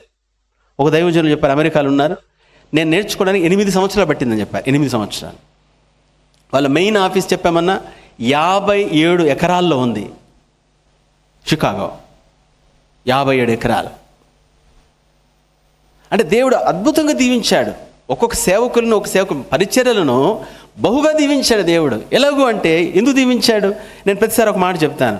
చూడండి, అమెరికాలో ధనవంతులు ఉన్నారంటే చాలా గొప్ప విషయమే. ఎందుకంటే సూపర్ కంట్రీ, అది చాలా ధనవంతులు ఉన్న దేశము, ప్రపంచంలో ఆర్థికంగా number 1 country, super power, problem లేదు. అమెరికాలో మేజర్ క్రిస్టియన్స్ ఉంటారు, సరే. లేదా యూరోప్లో ఉన్నారంటే పర్వాలేదు. యూరోప్లో జర్మన్ కానీ, ఫ్రాన్స్ కానీ, యూరోప్ కాంటినెంట్లు ఉన్నాయంటే పర్వాలేదు. కానీ ఆఫ్రికా కాంటినెంట్లు ఉన్నారు కోటీశ్వరులు. దగ్గర హల్లేలూయా చెప్పగలరా? టాప్ మోస్ట్, మీరు ఇంటర్నెట్ ఓపెన్ చేసి అందరికీ ఇంటర్నెట్ ఫ్రీ కదా, టాప్ కోటీశ్వరులు ఎవరు ఉన్నారంటే ఆఫ్రికా కాంటినెంట్లు ఉన్నారు, టాప్. వాళ్ళకి ఎట్లా, మనం సైకిల్ కొనడం కష్టం, సేవకుడు సైకిల్ లేదు. అన్న ప్రార్థన చేయండి అన్న, పాత సైకిల్ 3 సార్లు పంచర్ లేదండి, పంచర్ వేయడానికి కూడా డబ్బులు లేదా, దానికి ప్రార్థన చేయండి. ట్యూబ్ కొనడానికి దానికి ప్రార్థన చేయండి. సెకండ్ హ్యాండ్ సైకిల్కి ప్రార్థన చేయండి. నేను తప్పు లేదు, మేము కూడా 14 ఏళ్ళు సైకిల్ లేకుండా ఉన్నాం, తప్పేమీ లేదు. అయితే విషయం ఏమిటంటే సోదరుడే సహోదరి, దేవునిలో సమృద్ధి ఉంది, అది లా ప్రకారం వస్తుంది. ఎవడికి తెలిస్తే వాడు పొందుకుంటాడు అంతే. తెలిస్తే దాన్ని అనుసరిస్తే, లేదా దాన్ని ఆచరిస్తే, దాని ప్రకారం పనిచేస్తే. కాబట్టి చూస్తే ఆఫ్రికాలో వాళ్ళ కార్లు చూస్తే, ఒకటి రోల్స్ రాయల్ కారు 15 కోట్లు, 10 కోట్లు, సేవకులు, పాస్టర్స్కు private jet flights, own flights. ముఖ్యమంత్రికి లేదు, మనకిడ హెలికాప్టర్ కొనడం కష్టం. రాష్ట్రాలు కొన్ని, మన దేశంలో రాష్ట్ర ముఖ్యమంత్రులకు రాష్ట్ర ప్రభుత్వాలు కొనలేకపోతున్నాయి. స్టేట్ గవర్నమెంట్ అంత ఆడకూడదు, అంత మెయింటైన్ చేస్తాం. సేవకులు సొంత హెలికాప్టర్స్, సొంత విమానాలు, చేపల్ జెట్ ఆవేద సొంత విమానాలు, ఓన్ ఫ్లైట్స్. ఎలా వచ్చింది అదంతా? సరే మీరు అనొచ్చు, అమెరికా అంటే అన్న ధనవంతుల దేశం కదా, ఏముంది 10 మంది కోటీశ్వరులు వస్తే అయిపోయాయి కదా అనొచ్చు. మరి అక్కడ ఏముంది? గుడి తప్ప. అమెరికాలో ఓకే, ఒప్పుకుంటాను, అంత కోటీశ్వర్లే, అంత గూగుల్ కంపెనీ అంతా అక్కడే కదా, మొత్తం కోకోకోలా అంతా అక్కడ నుండి వచ్చింది. కానీ ఆఫ్రికాలో ఎందుకు అయ్యారు ధనవంతులు? కోటీశ్వర్లు, టాప్ మోస్ట్ కోటీశ్వర్లు. 1000 ఎకరాలు, 1500 ఎకరాలు, 2000 ఎకరాలు ప్లేసెస్, 1000 ఎకరాలు. ఎలా వచ్చింది అదంతా? దొంగతనాలు చేస్తున్నారా? సోదరుడే సహోదరి, దేవుడు లా ప్రకారం పనిచేస్తాడు. దేవుడు లా ప్రకారం పనిచేస్తాడు. ఒక రోజు నేను ఇదే మందిరంలో, అంటే వేరే ఫంక్షన్ హాల్, మన మందిరంలోనే నేను యానివర్సరీలో సాక్ష్యం చెప్పాను. ఇక్కడ నేను చెప్తానని సాక్ష్యం చెప్పాను. నేను ఇంతవరకు ఒక 100 రూపాయలు కూడా అడగలేదు, చేయి చాచలేదని చెప్తే స్పెషల్ స్పీకర్కి ఒక బ్రదర్ వచ్చాడు, ఒక సేవకుడు, సీనియర్ సేవకుడు, నాకు చాలా పెద్ద ఆయన. ఇంటికి వెళ్ళాక అన్నాడు, తమ్ముడు ఆ మాట అంటే నాకు సిగ్గు అనిపించింది. యవనస్తుడు ఎంత రోషంగా చెప్పాడు ఇట్లా. నేను అడుక్కోకుండా ఉండలేకపోయాను, నా పరిస్థితి అలా ఉంది. అయితే దేవుడు లా ప్రకారం పనిచేస్తాడు. వాళ్ళకంటే మన భక్తులం కాదు, ఆయన భక్తి ఎక్కువ, మనకు భక్తి ఎక్కువ, నాకు ప్రార్థన ఎక్కువ, అలా కాదు. దేవుడు లా ప్రకారం పనిచేస్తాడు, నియమం ప్రకారం పనిచేస్తాడు. దేవుని బిడ్డ, నియమం నీకు తెలిసి ఉండాలి, నియమాన్ని యూ హ్యావ్ టు ఫుల్ఫిల్, అంతే. అర్థమవుతుందండి? దాని ప్రకారం నువ్వు పని చేయాలి, అప్పుడు దాని యొక్క ఫలం నువ్వు చూస్తావు. ఎట్లా ఒక్కొక్కరికి ఉన్న యూనివర్సిటీస్ వాళ్ళకి అంతే, యూనివర్సిటీస్ ఒక్కొక్కరికి 2-3 యూనివర్సిటీస్, 1000 ఎకరాల్లో స్థలాల్లో. సో కార్లు కోట్లలో ఉంటాయి, 100 కోట్లు 200 కోట్లు కార్లే ఉంటాయి, విమానాలు. అదే దేవుడు ఆఫ్రికా బీద కాంటినెంట్ ఉన్న దేవుడే మన దేశంలో మనము కూడా ధనవంతులు అవ్వచ్చు. ఎలాగూ అనుకోసం, దీన్ని చేసి మీరు నన్ను శోధించినలా ఆకాశ వాకిలి విప్పి, చెప్పండి, Rolls Royce car, Benz car, BMW car, ఏమంటే ఆడి కారు. మా బ్రదర్స్ అయితే అలా పైకి వెళ్ళిపోతున్నాను, కొంచెం భూమి మీద నుండి పైకి. ఇదేదో బాగున్నట్టుంది, చూడడమే కానీ ఎక్కడ కూడా లేదు. కొనడం అనేది ఈ జన్మకు అయ్యే పని కాదు, రెండో జన్మ లేదు బైబిల్ ప్రకారం. వ్యాపారవేత్తలు కాదు, కంపెనీ సిఇఓస్ కాదు, దైవ సేవకులు. Plenty, more plenty. దేవుని బిడ్డ, చేసి చూడు, చేసి చూడు, ఇచ్చి చూడు. చెప్తున్నా కదా, ఇచ్చి చూడు. ఇది పని చేస్తే ఇవ్వు, లేకపోతే పని చేస్తే ఏం ప్రాబ్లం లేదు. ఎందుకని అది నీకు నష్టం, నేను ఇవ్వకపోతే నాకు నష్టం. నాకు లా తెలుసు కాబట్టి నేను ఖచ్చితంగా కట్టుబడి ఉంటాను. సోదరుడే సహోదరి, కాబట్టి దేవుడు సమృద్ధిలో తీసుకెళ్తాడు.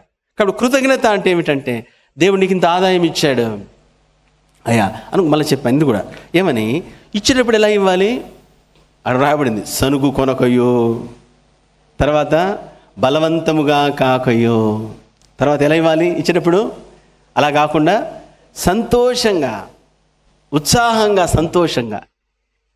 ఎలా వస్తుంది ఉత్సాహం, సంతోషం? ఎవరు చెప్పారా దశం భాగం అన్నాడు. ఎట్లిస్తాం? 10వ వంతు ఎట్లు ఇస్తాం? 10,000 వస్తే ఎంత ఇవ్వాలి? ఇవ్వకపోయినా పర్వాలేదు, చెప్పండి. చూడండి, ఇవ్వకపోతే అంటే వాయిస్ వస్తుంది, కానీ 1,00,000 వస్తే కొంచెం గట్టి చెప్పండి. బ్రదర్స్ చెప్పట్లేదు. 10,000 మీకే డబ్బు వస్తుంది. మళ్ళా చెప్తే మీకే డబ్బు వస్తుంది. 10 లక్షలు వస్తే కొంచెం గట్టి చెప్పండి. 1,00,000. సో 10 లక్షలు వచ్చింది అనుకోండి, లక్ష. దేవుడికి అంత అవసరమా అన్న? దేవుడు అంత అవసరతలు ఉన్నాడా అన్న? ఆయన సేవకు అంత అవసరమా అన్న? 10,000 వచ్చినప్పుడేమో 1,000 ఇవ్వడము టకాని ఇచ్చేస్తాం, కానీ 10 లక్షలు వస్తే 1,00,000 ఇవ్వడము చాలా కష్టం. ఎందుకని?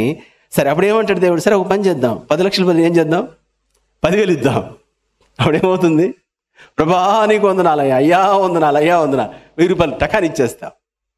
పెంచితే ఇవ్వడం కష్టం. కాబట్టి దేవుడు, సరే బిడ్డ కొంచెం నిన్ను నెమ్మది టైట్ చేస్తా, ఆగు, మళ్ళీ నేను తీసుకొస్తా, మళ్ళీ మొదలకి వద్దు.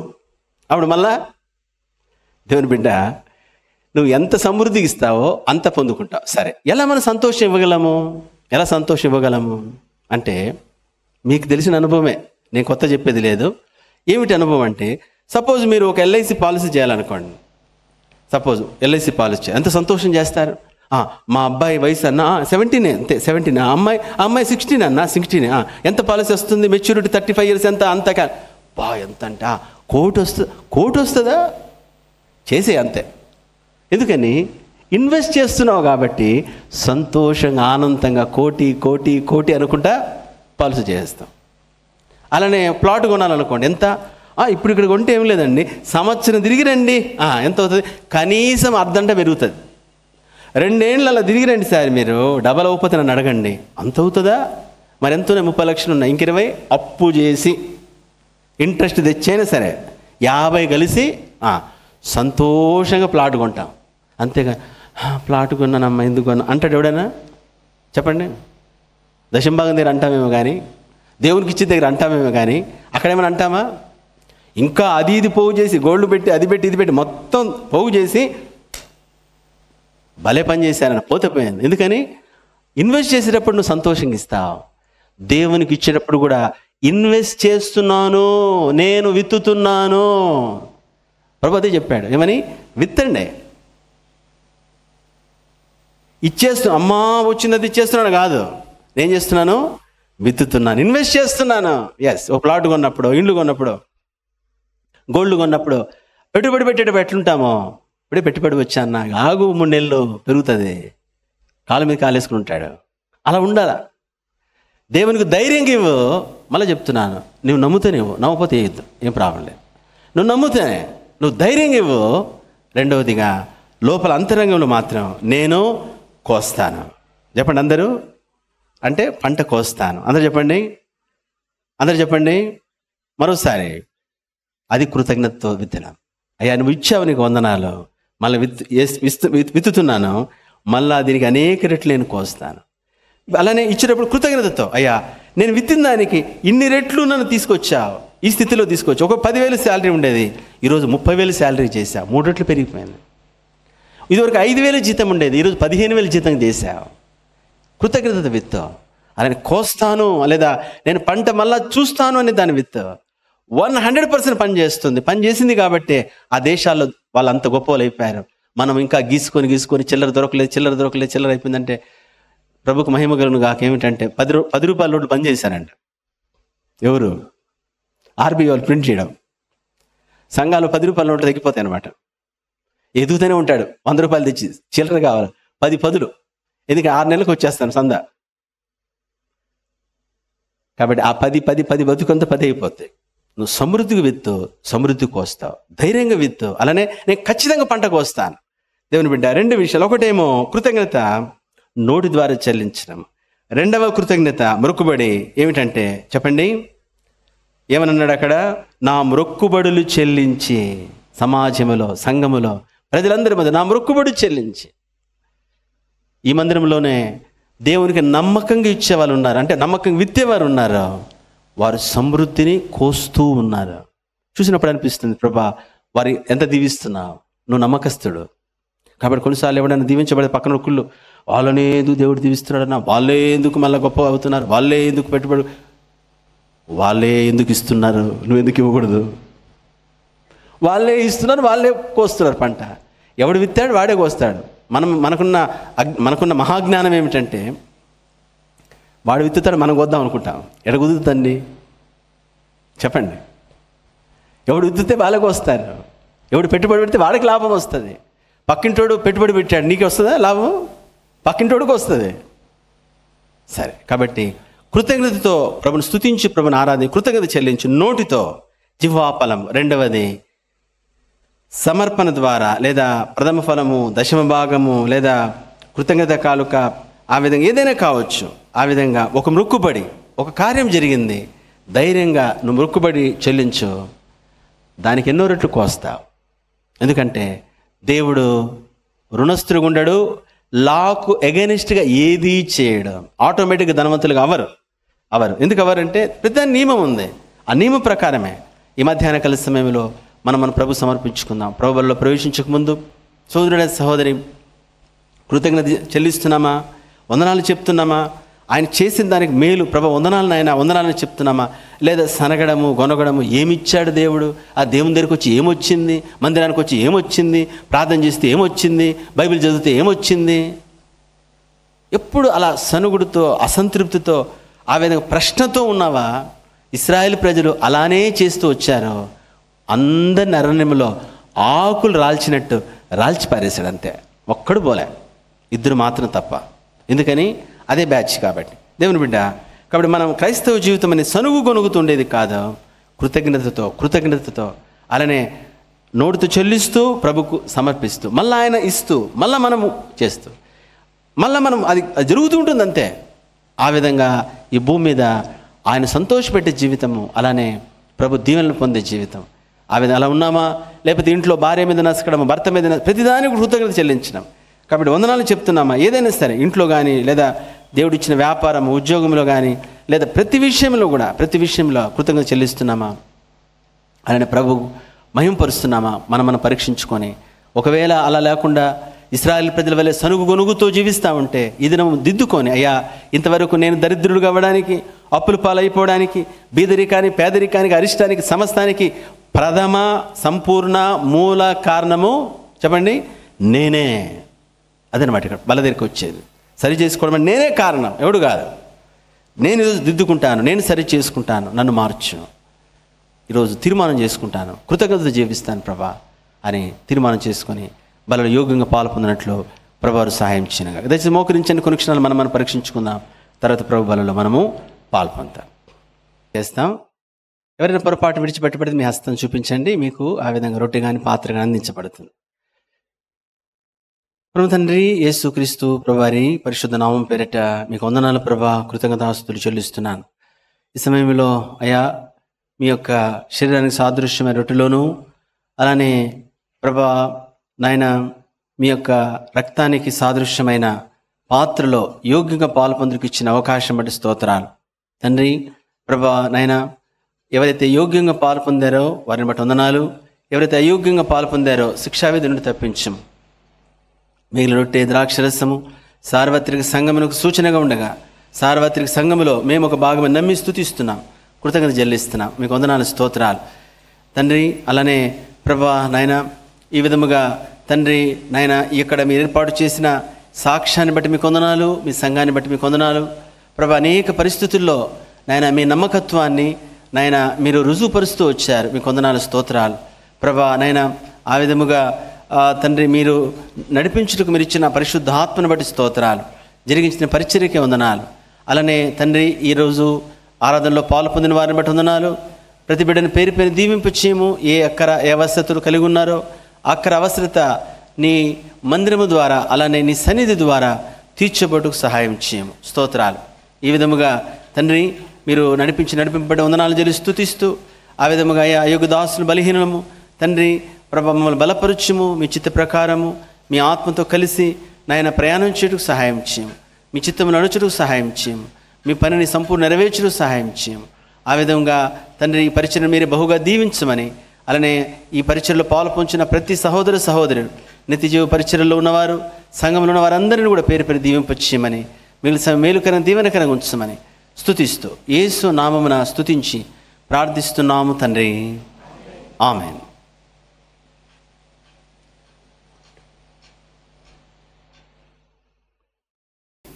రోమాపత్రిక 5వ అధ్యాయము 10వ వచనం అందరం కలిసి చదువుకుందామండి. రోమా 5:10 రోమపత్రిక 5వ అధ్యాయము 10వ వచనం అందరం కలిసి మాట చదువుకుందాం. రోమపత్రిక 5వ అధ్యాయం 10వ వచనం. ఏలైనగా శత్రులమై ఉండగా ఆయన కుమారుని మరణము ద్వారా మనము దేవునితో సమాధానపరచబడిన వారమై ఆయన జీవించుట చేత మరి నిశ్చయముగా రక్షించబడుదుము. ప్రభు మాటలు దీవించునుగాక. మరోసారి ప్రార్థన చేస్తామండి. ప్రభు తండ్రి యేసుక్రీస్తు ప్రభు వారి పరిశుద్ధ నామం పేరిట మీకు వందనాలు ప్రభా, స్తోత్రాలు. చదివిన వాక్య బట్టి వందనాలు. వాక్యాన్ని దీవించుము ఆత్మదేవ. మా అవసరత కొలది మాతో మాట్లాడము, మా అంతరంగమును కదిలించుము ఆత్మదేవ. పాపము గురించి, నీతిని గురించి, తీర్పును గురించి ఒప్పించువాడా మీరే మీ కార్యం జరిగించుకున్నాము. మీ సంచారం కోరుకుంటున్నాం, మీ ఆత్మ కదిలికను కోరుకుంటున్నాం, మీ ఆత్మ తాకుదల్లో కోరుకుంటున్నాం. ఆత్మదేవ మీ అధీనంలో ఉంచుకొనము. బోధించే నన్ను ఆ విధంగా మీ పాత్రకు ఉపయోగించుకున్నాము. వినే మాతో ప్రభా మీరు మాట్లాడము. ఆ విధంగా మీ కార్యం జరిగించమని కృతజ్ఞత చెల్లిస్తూ యేసు నామమున స్తుతించి ప్రార్థిస్తున్నాము తండ్రి, ఆమెన్. బిగ్గరగా ఆమెన్ అనగలరా? Praise the lord. మనము చదివిన భాగము రోమపత్రిక 5వ అధ్యాయము 10వ వచనం. ఏలైనగా శత్రులమై ఉండగా ఆయన కుమారుని మరణము ద్వారా మనము దేవునితో సమాధానపరచబడిన వారమై ఆయన జీవించుట చేత మరి నిశ్చయముగా రక్షించబడుదుము. మన అంశము అందరు చెప్పండి. తండ్రితో సమాధానపడి తిరిగి కలుసుకొనుట. తండ్రితో సమాధానము, అది మన అంశం. తండ్రితో సమాధానం లేదా నాన్నతో సమాధానం లేదా నాన్నను కలుసుకోవడం. అంశం ఏమిటంటే నాన్నను కలుసుకోవడం, తండ్రిని కలుసుకోవడం. తండ్రికి బిడ్డకు వైరం వచ్చింది, లేదా తండ్రికి కుమార్తెకు వైరం వచ్చింది, వారిద్దరి మధ్యలో సమస్య వచ్చింది, వారిద్దరి మధ్యలో ఆ విధంగా వేరైపోయారు. అయితే తిరిగి కలుసుకోవడమే లేదా తిరిగి చేరడమే తండ్రితో సమాధానము లేదా తండ్రిని తిరిగి కలుసుకొనుట. ఇది మన అంశం.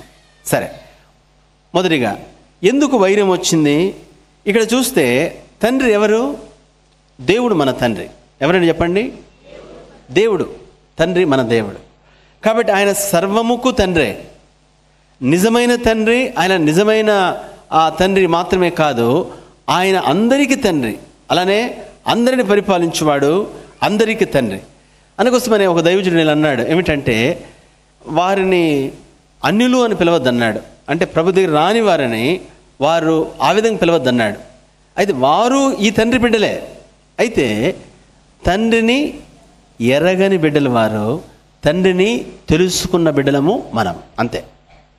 కాబట్టి మీరు అలాంటి వాళ్ళు ఇలాంటి వాళ్ళని తిరిగితే రాళ్ళు పెట్టి కొడుతున్నారు. కాబట్టి అజ్ఞానంగా మనం వాళ్ళనని తన్నిచ్చుకొని మన ప్రభు కోసం నిందలు హింసలంటే వాడు మెత్తగా ఉన్నది కూడా కొట్టేస్తాడు. ఇంకా అట్లా తెచ్చుకోవద్దు. ఎందుకంటే మనం మాట్లాడే భాష అందుకోసం ఒక మాట ఉంది, ఏమిటి? నోరు మంచిదైతే, కొంచెం గట్టి చెప్పండి, అంతే. మన సమస్యలకు మేజర్ ఏమిటంటే మన నోరే ప్రాబ్లం. మనమేమో మిస్టర్ లూసిఫర్ అంటాం, వాడు అంటాడు మీరే తెచ్చుకున్నారు అన్నీ, నా మీద ఎందుకు పడి చేస్తారు మీరని. మీరే తెచ్చుకుంటారు అన్ని ప్రాబ్లమ్స్.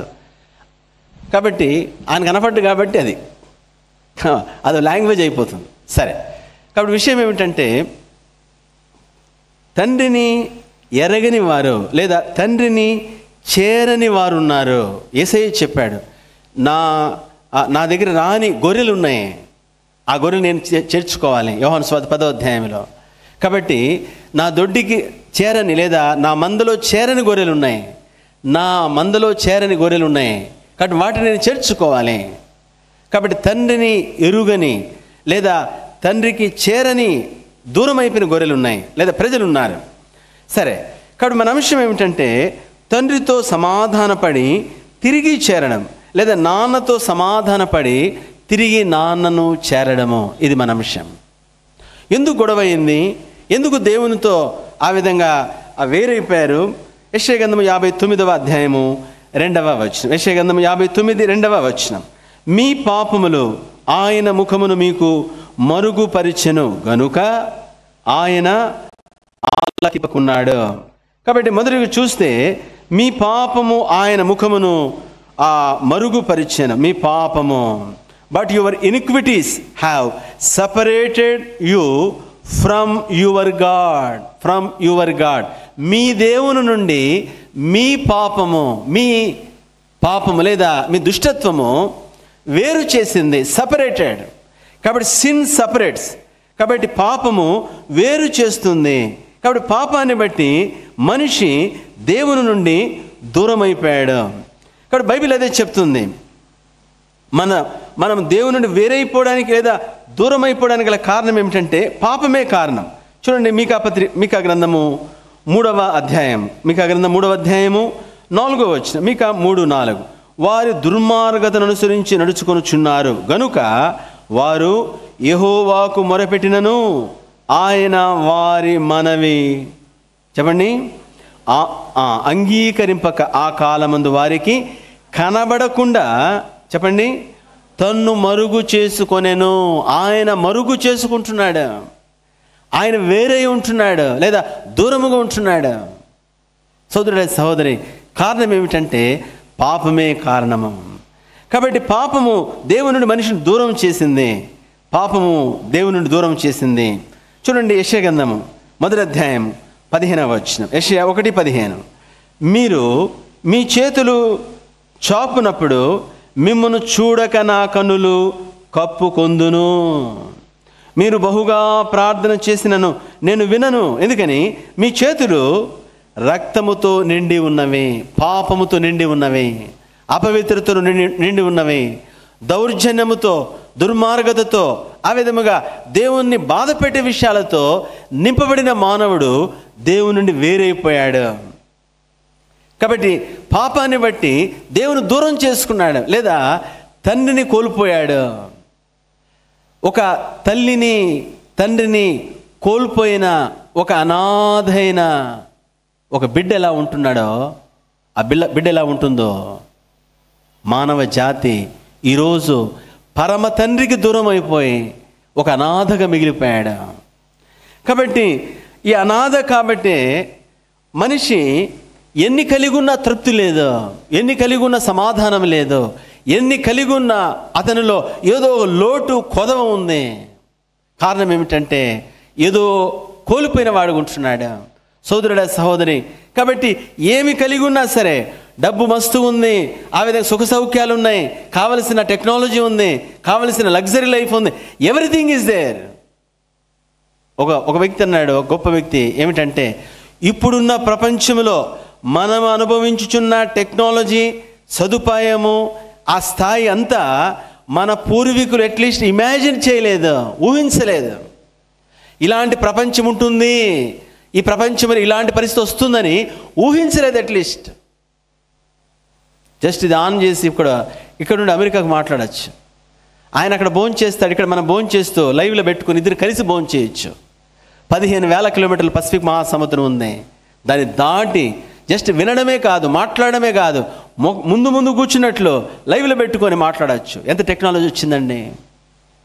జస్ట్ ఒక మెసేజ్ కొడితే యావత్ ప్రపంచం క్షణాలు రీచ్ అయిపోతుంది. ఎంత టెక్నాలజీ వచ్చిందండి. ఒక న్యూస్ గల జరిగిందంటే ఎక్కడో జస్ట్ క్షణాల్లో యావత్ ప్రపంచం తెలిసిపోతుంది. ఇదివరకు ఒక మెసేజ్ ఒక దగ్గర పాస్ చేయాలంటే 6 నెలలు 3 నెలలు పట్టిందంట. లైవ్ ఈవెంట్ చూడొచ్చు, ప్రపంచంలో ఏ మూల జరిగినా సరే. ఇంత పెద్ద ప్రపంచము చిన్న బాల్, ఒక గ్రామం అయిపోయింది అంతే. జస్ట్ ఊరు అయిపోయింది, ఒక గల్లీ, ఒక చిన్న గ్రామం అయిపోయింది ప్రపంచం. అంత టెక్నాలజీ డెవలప్ చేశాడు మనిషి. ఎస్, అంత జ్ఞానం ఉంది మనిషిలో, అంత జ్ఞానం ఉంది. ఇంతకు మించిన ఎంతో జ్ఞానం ఉంది. అయితే ఇంత టెక్నాలజీ పెరిగినా, ఇన్ని వసతులు పెరిగినా, అన్ని ఏర్పాట్లు ఉన్నా మనిషిలో నిజమైన సంతోషం లేదు, నిజమైన సమాధానం లేదు. ఏదో లోటు ఉంది. ఏమిటా లోటు అంటే, తండ్రిని కోల్పోయిన లేదా తండ్రిని తల్లికి దూరమైన ఒక బిడ్డ అనాథగా ఎలాగ రోధిస్తుందో అలాంటి అనాథగా మార్చబడ్డాడు. సరే, కాబట్టి ఏం చేస్తున్నాడు మనిషి అంటే, ఇప్పుడు ఉన్న సమస్య దేవునితో సంబంధం పోయింది. కారణము చెప్పండి, కారణము పాపము. దేవుడుకు విరుద్ధమైనది, దేవుడు వద్దన్నది లేదా దేవుడు ఉండలేనిది చేస్తున్నాడు. కొన్నిసార్లు అంటారు కదా, రే నువ్వు ఇలా చేస్తే నేను వెళ్ళిపోతాను ఇంట్లోనండి, నాకు వద్దు అంతే. అలా దేవుడు ఉండలేని కార్యాలు చేస్తూ దేవుని కోల్పోయాడు మనిషి. చూడండి, బిడ్డ తల్లిని కోల్పోతే, తండ్రిని కోల్పోతే, అనాథ అయిపోతే చిన్న చిన్న వస్తువులు తీసుకొస్తారు. అమ్మ వెళ్ళిపోయిందంటే ఏడుస్తుందని బిడ్డ ఏం చేస్తారు, చిన్న చిన్న వస్తువులు, ఆట బొమ్మలు తీసుకొస్తారు, గిలగిలగిల ఆడిస్తుంటారు. ఆడిస్తే ఆ పాప ఎక్కులు పెట్టి ఏడుస్తూనే ఏడుస్తుంటాడు ఆ బిడ్డ. అరే అదిగో చూడు, ఇదిగో చూడు, అదిగో పిచ్చుకొచ్చింది, ఇదిగో కాకు వచ్చింది, ఎంత ఏ బొమ్మ పెట్టి ఆడిచ్చినా వాడు ఇసిరి కొట్టేస్తూ ఉంటాడు. ఎప్పుడు దాకా ఇసిరి కొడుతుందంటే, ఎప్పుడు దాకా ఇసిరి కొడతారు చెప్పండి, మళ్ళా అమ్మ వచ్చేంత వరకు, తల్లి వచ్చేంత వరకు దేంతో కూడా తృప్తి పొందదు. ఇప్పుడు ఆ గిలకలు లేకపోతే ఆ యొక్క బొమ్మలు, ఆట వస్తువులు ఎలా ఆ బిడ్డను సంతృప్తి పరచలేదో లేదా ఏడుపును ఆపించలేకపోయినాయో, అలానే మనిషి తను కలిగి ఉన్న వాటితో, అంటే టెక్నాలజీతో, అలానే విలాసవంతమైన జీవితంతో, కారులు, బిల్డింగులు, అలానే స్విమ్మింగ్ పూల్స్, అలానే పబ్బులు, క్లబ్బులు, తాగుడు, వ్యభిచారము, పోనోగ్రఫీ, ఆ విధంగా రకరకాల పరిస్థితులతో తన్ను తాను ఆనందపరుచుకోవాలి, తన్ను తాను సంతృప్తి పరుచుకోవాలి, తాను ఆనందంగా సంతోషంగా ఉండాలి అని ప్రయత్నం చేస్తున్నాడు. అయితే ఎన్ని చేసినా, ఎంత ప్రయత్నం చేసినా తాను అందుకోలేని వాడు ఉన్నాడు, అలానే సంతృప్తి కలిగి లేనివాడు ఉంటున్నాడు. కారణం ఏమిటంటే, సోదరుడా సహోదరి, తండ్రిని దూరం చేసుకున్నాడు, కన్న తండ్రిని దూరం చేసుకున్నాడు, నాన్నకు దూరం అయిపోయాడు పాపాన్ని బట్టి. అయితే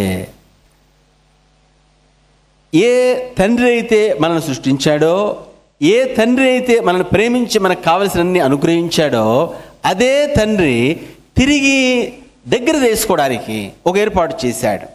ఏర్పాటు ఏమిటి? ఆరాధనలో కూడా చూచాం. దేవుడు లా ప్రకారం పనిచేస్తాడు లేదా నియమం ప్రకారం పనిచేస్తాడు. తాను ఏర్పాటు చేసిన లేదా తాను నిర్మించిన శాసనాన్ని తానే వమ్ము చేయకూడదు. కాబట్టి ప్రేమిస్తున్నాడు, బిడ్డను దగ్గర తెచ్చుకోవాలి, ప్రేమిస్తున్నాడు, తిరిగి కలుసుకోవాలి. నేను సృష్టించిన నా బిడ్డలను తిరిగి నేను చేరాలి. నా బిడ్డలు అనాథలైపోయారు, నా బిడ్డలు తల్లి లేని బిడ్డలు అయిపోయారు, అనాథల్లాగా ఆ విధంగా అరణ్యంలో ఆర్తధ్వానాలు లేదా ఆర్తధ్వానాల మధ్యలో ఆ విధంగా ఏడుస్తున్న శిశువులాగా ఉన్నారు. మరి ఏం చేయాలి? సృష్టించిన తండ్రి, ప్రేమించే తండ్రి ఒక ఏర్పాటు చేశాడు. ఆ ఏర్పాటే ప్రభు అయిన యేసు. చూడండి, 1 యోహాను పత్రిక 4వ అధ్యాయము 9-10 వచనాలు. 1 యోహాను పత్రిక 4వ అధ్యాయము 1 యోహాను 4:9-10 వచనాలు. 9వ వచనం, మనము ఆయన ద్వారా జీవించినట్లు దేవుడు తన అద్వితీయ కుమారుని లోకములోనికి పంపెను. దీని వలన దేవుడు మన యందు ఉంచిన ప్రేమ ప్రత్యక్షపరచబడెను. దేవుని ప్రేమ. కాబట్టి సృష్టించిన తండ్రి అనగా కన్న తండ్రి ప్రేమ లేదా కన్న తల్లి ఆ పేగు బంధము తెగిపోదు కాబట్టి, కన్న తండ్రి దూరం చేసుకోలేడు కాబట్టి, సృష్టించిన తండ్రి ప్రేమగల తండ్రి ఆ విధంగా అంత అపరిమితముగా ప్రేమిస్తున్న తండ్రి తిరిగి సమకూర్చుకోవడానికి, పాపాని ద్వారా దూరమైపోయిన మానవుని సమకూర్చుకోవడానికి ఒక ఏర్పాటు చేశాడు. ఆ ఏర్పాటే తన కుమారుడు అనుకు రాయబడింది ఏమిటంటే, తానే మనను ప్రేమించి మన పాపములకు ప్రాయశ్చిత్తమైనటకు చెప్పండి తన కుమారుని పంపెను. కాబట్టి తన కుమారుని పంపించాడు తిరిగి మానవ జాతిని కలుసుకోవడానికి, మానవ జాతిని సమకూర్చుకోవడానికి, మానవ జాతిని తిరిగి దగ్గర తెచ్చుకోవడానికి కుమారుని లోకానికి పంపించాడు. ఏం చేశాడు కుమారుడు? ఏం చేశాడు? అక్కడ రాయబడింది, తానే మన పాపములకు ప్రాయశ్చిత్తమై. అందులో అవన్నీ చెప్పండి, మన పాపములకు ప్రాయశ్చిత్తమై. మరోసారి, మన పాపములకు ప్రాయశ్చిత్తమై ఉండుటకు. కాబట్టి ప్రాయశ్చిత్తం అనగా ర్యాన్సమ్ అనగా మనకు బదులుగా ఆ పాప శిక్షను భరించుటకు లేదా పూర్తి చేయుటకు, ఆ శిక్షను లేదా ఆ యొక్క తీర్పును అమలు చేయుటకు మనకు బదులుగా ప్రాయశ్చిత్తం ఉండుటకు యేసును పంపాడు. సోదరుడ సహోదరి, ఆయన వచ్చి ఏం చేశాడు? యెషయా గ్రంథం 53వ అధ్యాయము 5వ వచనం. యెషయా 53:5 వచనం. మన అతిక్రమ క్రియలు బట్టి అతడు గాయపరచబడెను, మన దోషములు బట్టి నలుగొట్టబడెను, మన సమాధానార్థమైన శిక్ష అతని మీద పడెను, అతడు పొందిన దెబ్బల చేత మనకు స్వస్థత కలుగుచున్నది. మన సమాధానార్థమైన శిక్ష. ఇక్కడ మన అంశం ఏమిటంటే తండ్రితో సమాధానము, నాన్నతో సమాధానం. కాబట్టి సమాధానార్థమైన శిక్ష అంటే మనము సమాధాన పడడానికి ఏ శిక్ష అయితే శిక్షించాలో లేదా ఏ శిక్ష అయితే అమలు చేయబడాలో ఆ శిక్ష అమలు చేశాడు. లేదా మానవుని పాపమంతా తీసివేయడానికి ఏమి చేస్తే పోతుందో, ఏమి చేస్తే న్యాయమో, ఏమి చేస్తే తిరిగి సమాధానం వస్తుందో తండ్రితో, అది ఆయన చేశాడు. బైబిల్ చెప్తుంది యెషయా 53:5, మన సమాధానార్థమైన శిక్ష అతని మీద పడెను. సోదరుడ సహోదరి, యేసయ్యను సిలువలో అంత క్రూరంగా హింసించడానికి లేదా సిలువలో ఆయన బలి అర్పణ అంత క్రూరంగా ఉండడానికి కారణం ఏమిటంటే మన సమాధానార్థమైన శిక్షను అనుభవించాడు.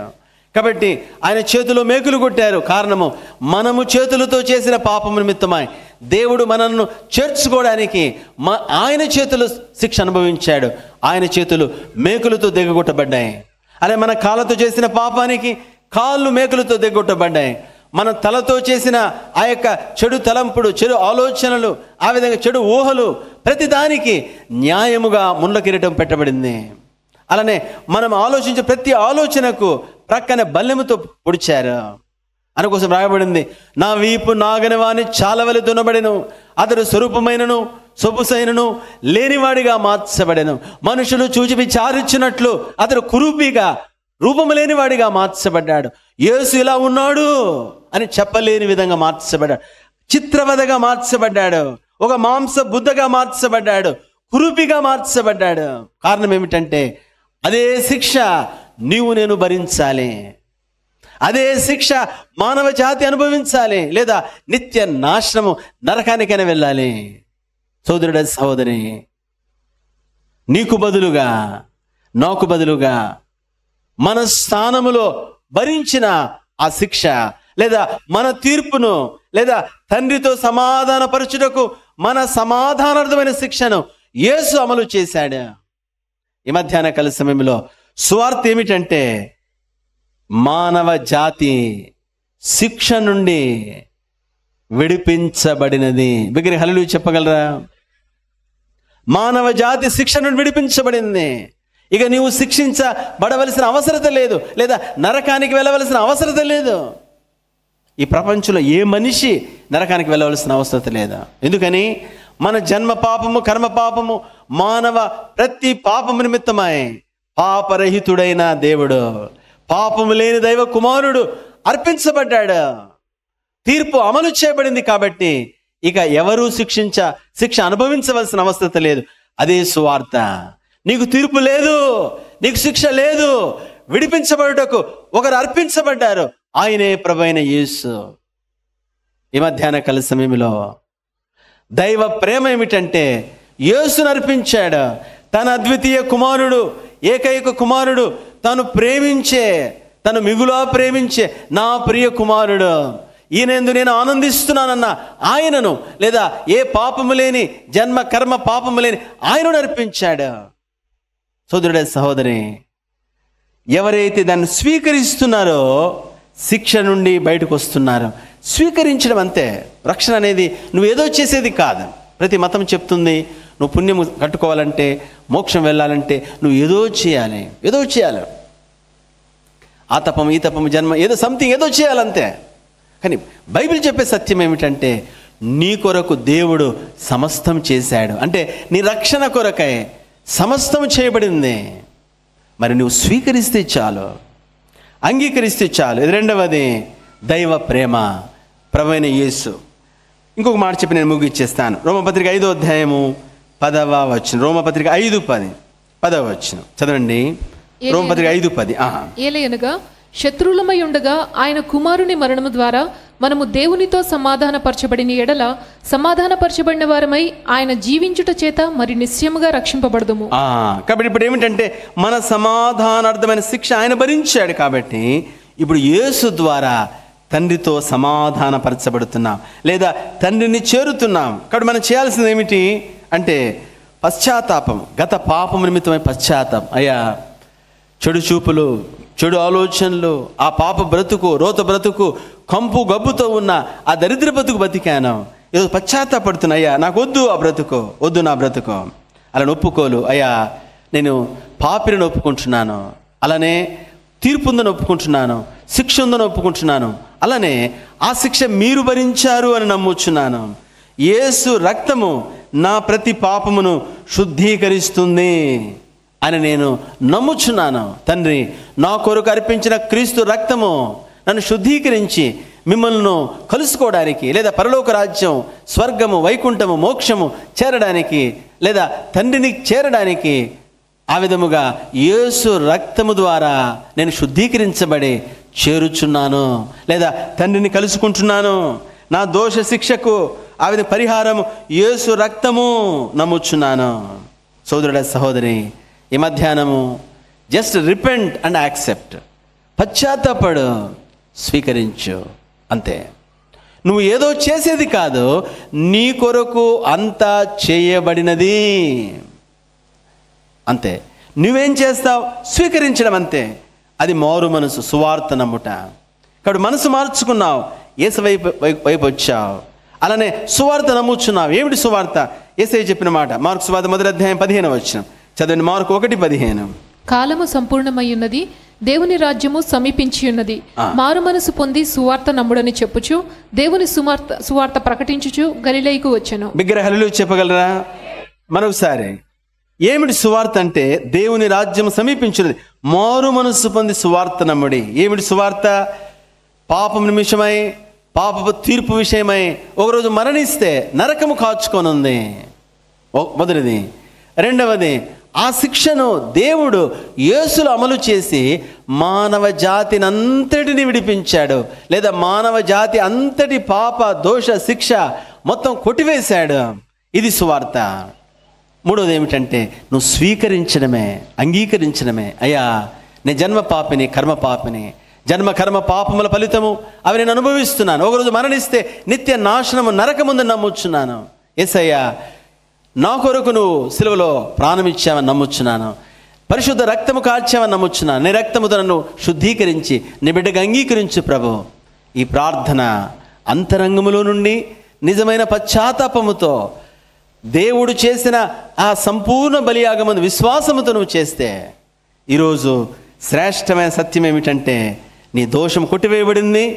నీవు సమాధానపరచబడడానికి, నాన్నను కలుసుకోవడానికి, తండ్రిని కలుసుకోవడానికి ఏ వెల చెల్లించాలో, ఏ మూల్యం చెల్లించాలో, ఏమి చేయాలో అదంతా తండ్రి చేశాడు. స్వీకరించి ఆ శిక్ష నుండి విడిపించబడి తండ్రిని చేరచ్చు, పరమ తండ్రిని చేరచ్చు, నాన్నను కలుసుకోవచ్చు. ఈ మధ్యాహ్నం ఎవరైనా సరే నన్ను సృష్టించిన నా సృష్టికర్తను నేను కలుసుకోవాలి, నా తండ్రిని నేను కలుసుకోవాలి, ఆ దైవమును నేను కలుసుకోవాలి, నాన్నను కలుసుకోవాలి. ఈ మధ్యాహ్నం ఎవరైనా ఉంటే ఆ ప్రభు నా బిడ్డ నిన్ను ప్రేమించి నీ కొరకే నా కుమారుని అర్పించాను, నిన్ను ప్రేమించి నిన్ను కలుసుకోవాలి, నిన్ను చేర్చుకోవాలి, నిన్ను నరకంలో చూడకూడదనే, నువ్వు నాతో ఉండాలనే నీ కొరకే ఈ రక్షణ కార్యం ఏర్పాటు చేశాను, నీ కొరకు ఎదురు చూస్తున్నాను. యేసు రక్తంలో శుద్ధి అయ్యి రా నా దగ్గరికి, మనం సమాధాన పడదాం, నేను కలుసుకోవాలని ఉన్నాను. అలానే నీ కొరకు సిద్ధపరిచిన ఈ శ్రేష్టమైన రాజ్యం ఉంది. యుగ యుగములు కోట్ల సంవత్సరములు నీతో అనగా నువ్వు నాతోనే ఉంటావు.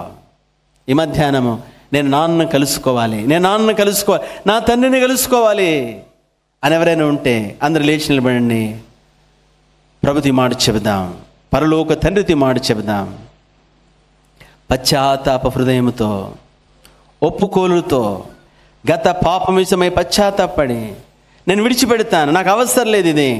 ఆ విధముగా నేను ఆనందపరుచుకోవడానికి, సంతోషపరుచుకోవడానికి నేను ఆ విధంగా ఆర్టిఫిషియల్గా తీసుకొచ్చిన ప్రతి ఒక్క ఆ యొక్క పాపము లేదా ప్రతి ఒక్క వ్యసనము నాకు అవసరం లేదు. అవన్నీ విడిచిపెట్టడానికి సిద్ధంగా ఉన్నాను.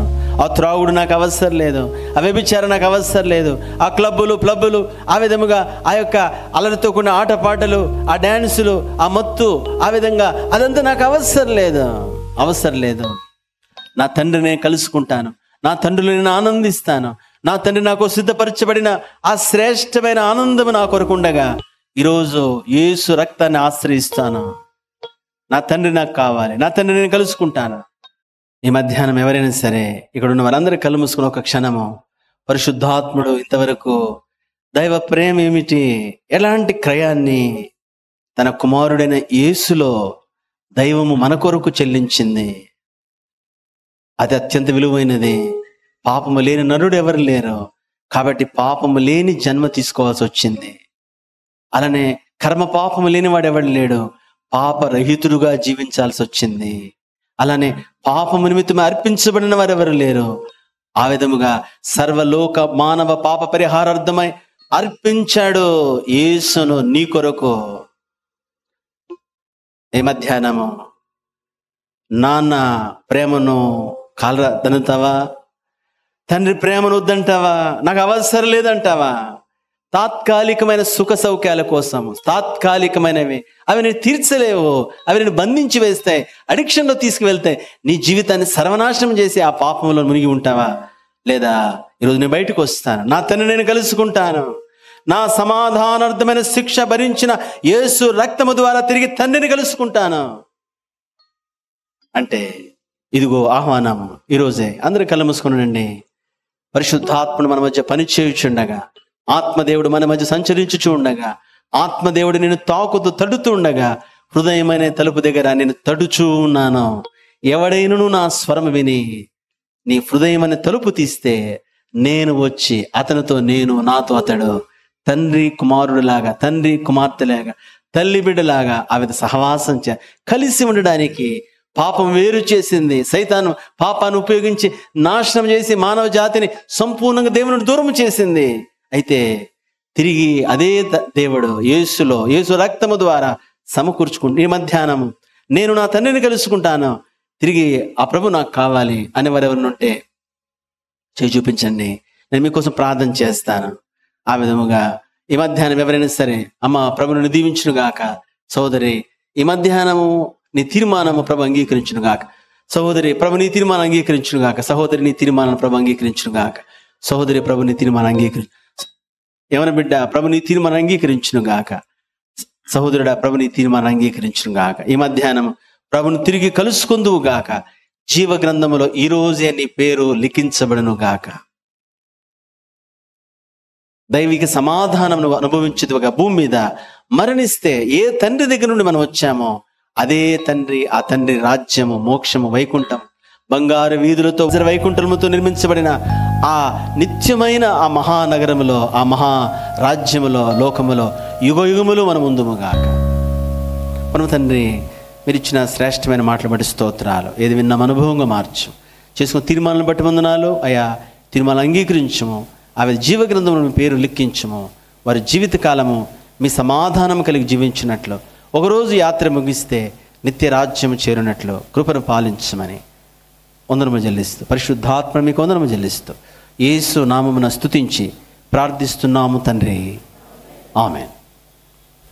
Praise lord. దయచేసి కూర్చోండి.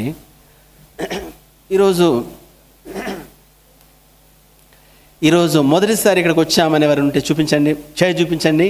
ఫస్ట్ టైం ఈ చర్చికి వచ్చామని ఉన్నా సరే, మొదటిసారి. Praise Lord, praise Lord. అమ్మ లేచి నిలబడండి. Praise Lord. Thank you. మొదటిసారి ఈ చర్చికి వచ్చామనేవారు, ఈ చర్చికి ఇంతవరకు ఎప్పుడు రాలేదు, మొదటిసారి ఎవరైనా వస్తే ఎవరైనా సరే చూపించండి, మీకు కార్డు ఇస్తారు. సరే, ఈ వారి కార్యక్రమం గమనించండి.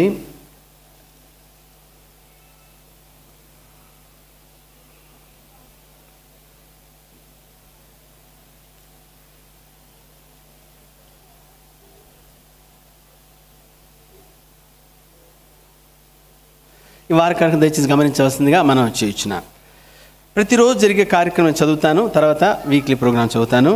కాబట్టి ప్రతిరోజు మనకు ఆ యొక్క వాట్సాప్ గ్రూప్లో ఉన్న వారికి ఒక వాగ్దానం వస్తుంది. కాబట్టి ఆ బాబును కూర్చోబెట్టిన వారు పట్టుకొని ఆ వాగ్దానం వస్తుంది. కాబట్టి ఆ వాట్సాప్ గ్రూప్లో జాయిన్ అవ్వండి. ఆ విధంగా వాగ్దానం ద్వారా మీరు ఆదరించబడతారు లేదా ధైర్యపరచబడతారు. ఆ వాగ్దానం మనల్ని ఆ దినం నడిపిస్తుంది. కాబట్టి ఆ విధంగా ఆ వాగ్దానము మీరు ఆ వాట్సాప్ గ్రూప్లో జాయిన్ అయ్యి పొందవలసిందిగా మనం చేయించున్నాం. అలానే ప్రతిరోజు మనము యూట్యూబ్ ఛానల్లో షార్ట్ మెసేజ్ వస్తుంది. కాబట్టి దయచేసి ఆ విధంగా మీరు సబ్స్క్రైబ్ చేయకపోతే నిత్య జీవ ఛానల్ సబ్స్క్రైబ్ చేయండి. ఆ విధంగా అలానే ఆ వర్తమానము మీరు వినండి. ఇతరులకు అవసరం అనుకుంటే, ఎవరికి అవసరం అనిపిస్తుందో మీరు ప్రార్థన చేసి వారికి షేర్ చేయండి. తద్వారా ఈ పరిచర్యలో మీరు భాగస్వాములు అవుతారు. ఆ విధంగా ఇతరులకు సువార్త ప్రకటించడానికి వీలుంటుంది. కాబట్టి దయచేసి ఆ పని చేయవలసిందిగా ప్రభు పేరిట మనవి చేయుచున్నాను. అలానే మంగళవారం నుండి శుక్రవారం వరకు ప్రతి ఉదయకాలం 11 గంటల నుండి సిస్టర్స్ ఆన్లైన్ ప్రేయర్ ఉంటుంది. ఆ విధంగా అనేకులు పాలు పొందుతున్నారు. ఆ ప్రార్థన ద్వారా మేలు పొందుతున్నారు. అన్యులు కూడా సువార్త వింటున్నారు. ఆ విధంగా ఆఫీసులో ఉన్నవారు, తర్వాత బయట వారు ఆ విధంగా పాలు పొందుతున్నారు. కాబట్టి మీరు కూడా పాలు పొందండి. ఎవరైనా ఖాళీగా ఉంది అంటే దయచేసి మీరు ఆ విధంగా మీరు పవన్ సిస్టర్ కలవండి. మీకు ఆ విధంగా ఏర్పాటు చేయడానికి వీలుంటుంది. 11 గంటల నుండి కొన్ని గంటలు మీరు ఆ విధంగా వాక్యం ఉంటుంది, తర్వాత ప్రార్థనలో మీరు పాలు పొందవచ్చు. అట్లా 4 రోజులు ఉంటుంది, ప్రతి ట్యూస్డే నుండి ఫ్రైడే వరకు. తర్వాత ఈ వచ్చే వారం సెకండ్ సాటర్డే వస్తుంది. కాబట్టి సెకండ్ సాటర్డే, ఫ్రైడే యథాప్రకారం సాయంత్రము మనము 6:30 గంటల నుండి సంఘ ప్రార్థన ఉంటుంది. ఇక్కడే దయచేసి ప్రార్థన భారం కలిగిన వారందరూ పాలు పొందవలసింది మనవి చేయించున్నాను. అలానే ఉదయకాలము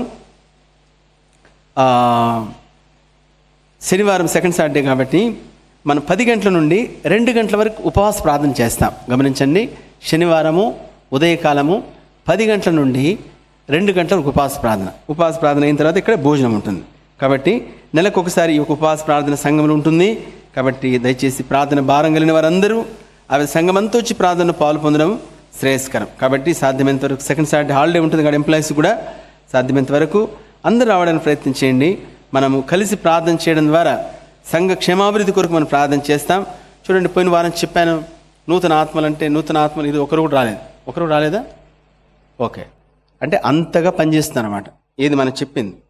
కాబట్టి మీరు ఒకరిని తీసుకురండి అంటే ఎవరు ఒకరిని తీసి రాకుండా, అంటే అంత రిజల్ట్ అనమాట. ఏం పర్వాలేదు.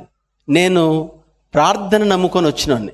ఏం నమ్ముకొని వచ్చాను కొంచెం గట్టి చెప్పగలరా? అందరు బ్రదర్స్ కూడా అది. కాబట్టి కలవరపడను. అదే నేను ఎవరినో నమ్ముకొని వచ్చాననుకోండి, మీరు అందరూ తీసుకొస్తానని నమ్ముకొని వస్తే ఈరోజు బహుగా నిరుత్సాహపడతాను. ఏమిటి ఒక్కడు కూడా తీసుకురాలేదని.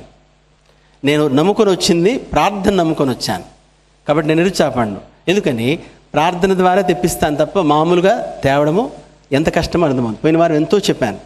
ఆ విధంగా మీరు స్వార్థ ప్రకటించబడుతుంది. ఒకరిని తేలేదు, పొరపాటు కూడా కొత్త ఒకరు రాలేదు, అయినా పర్వాలేదు.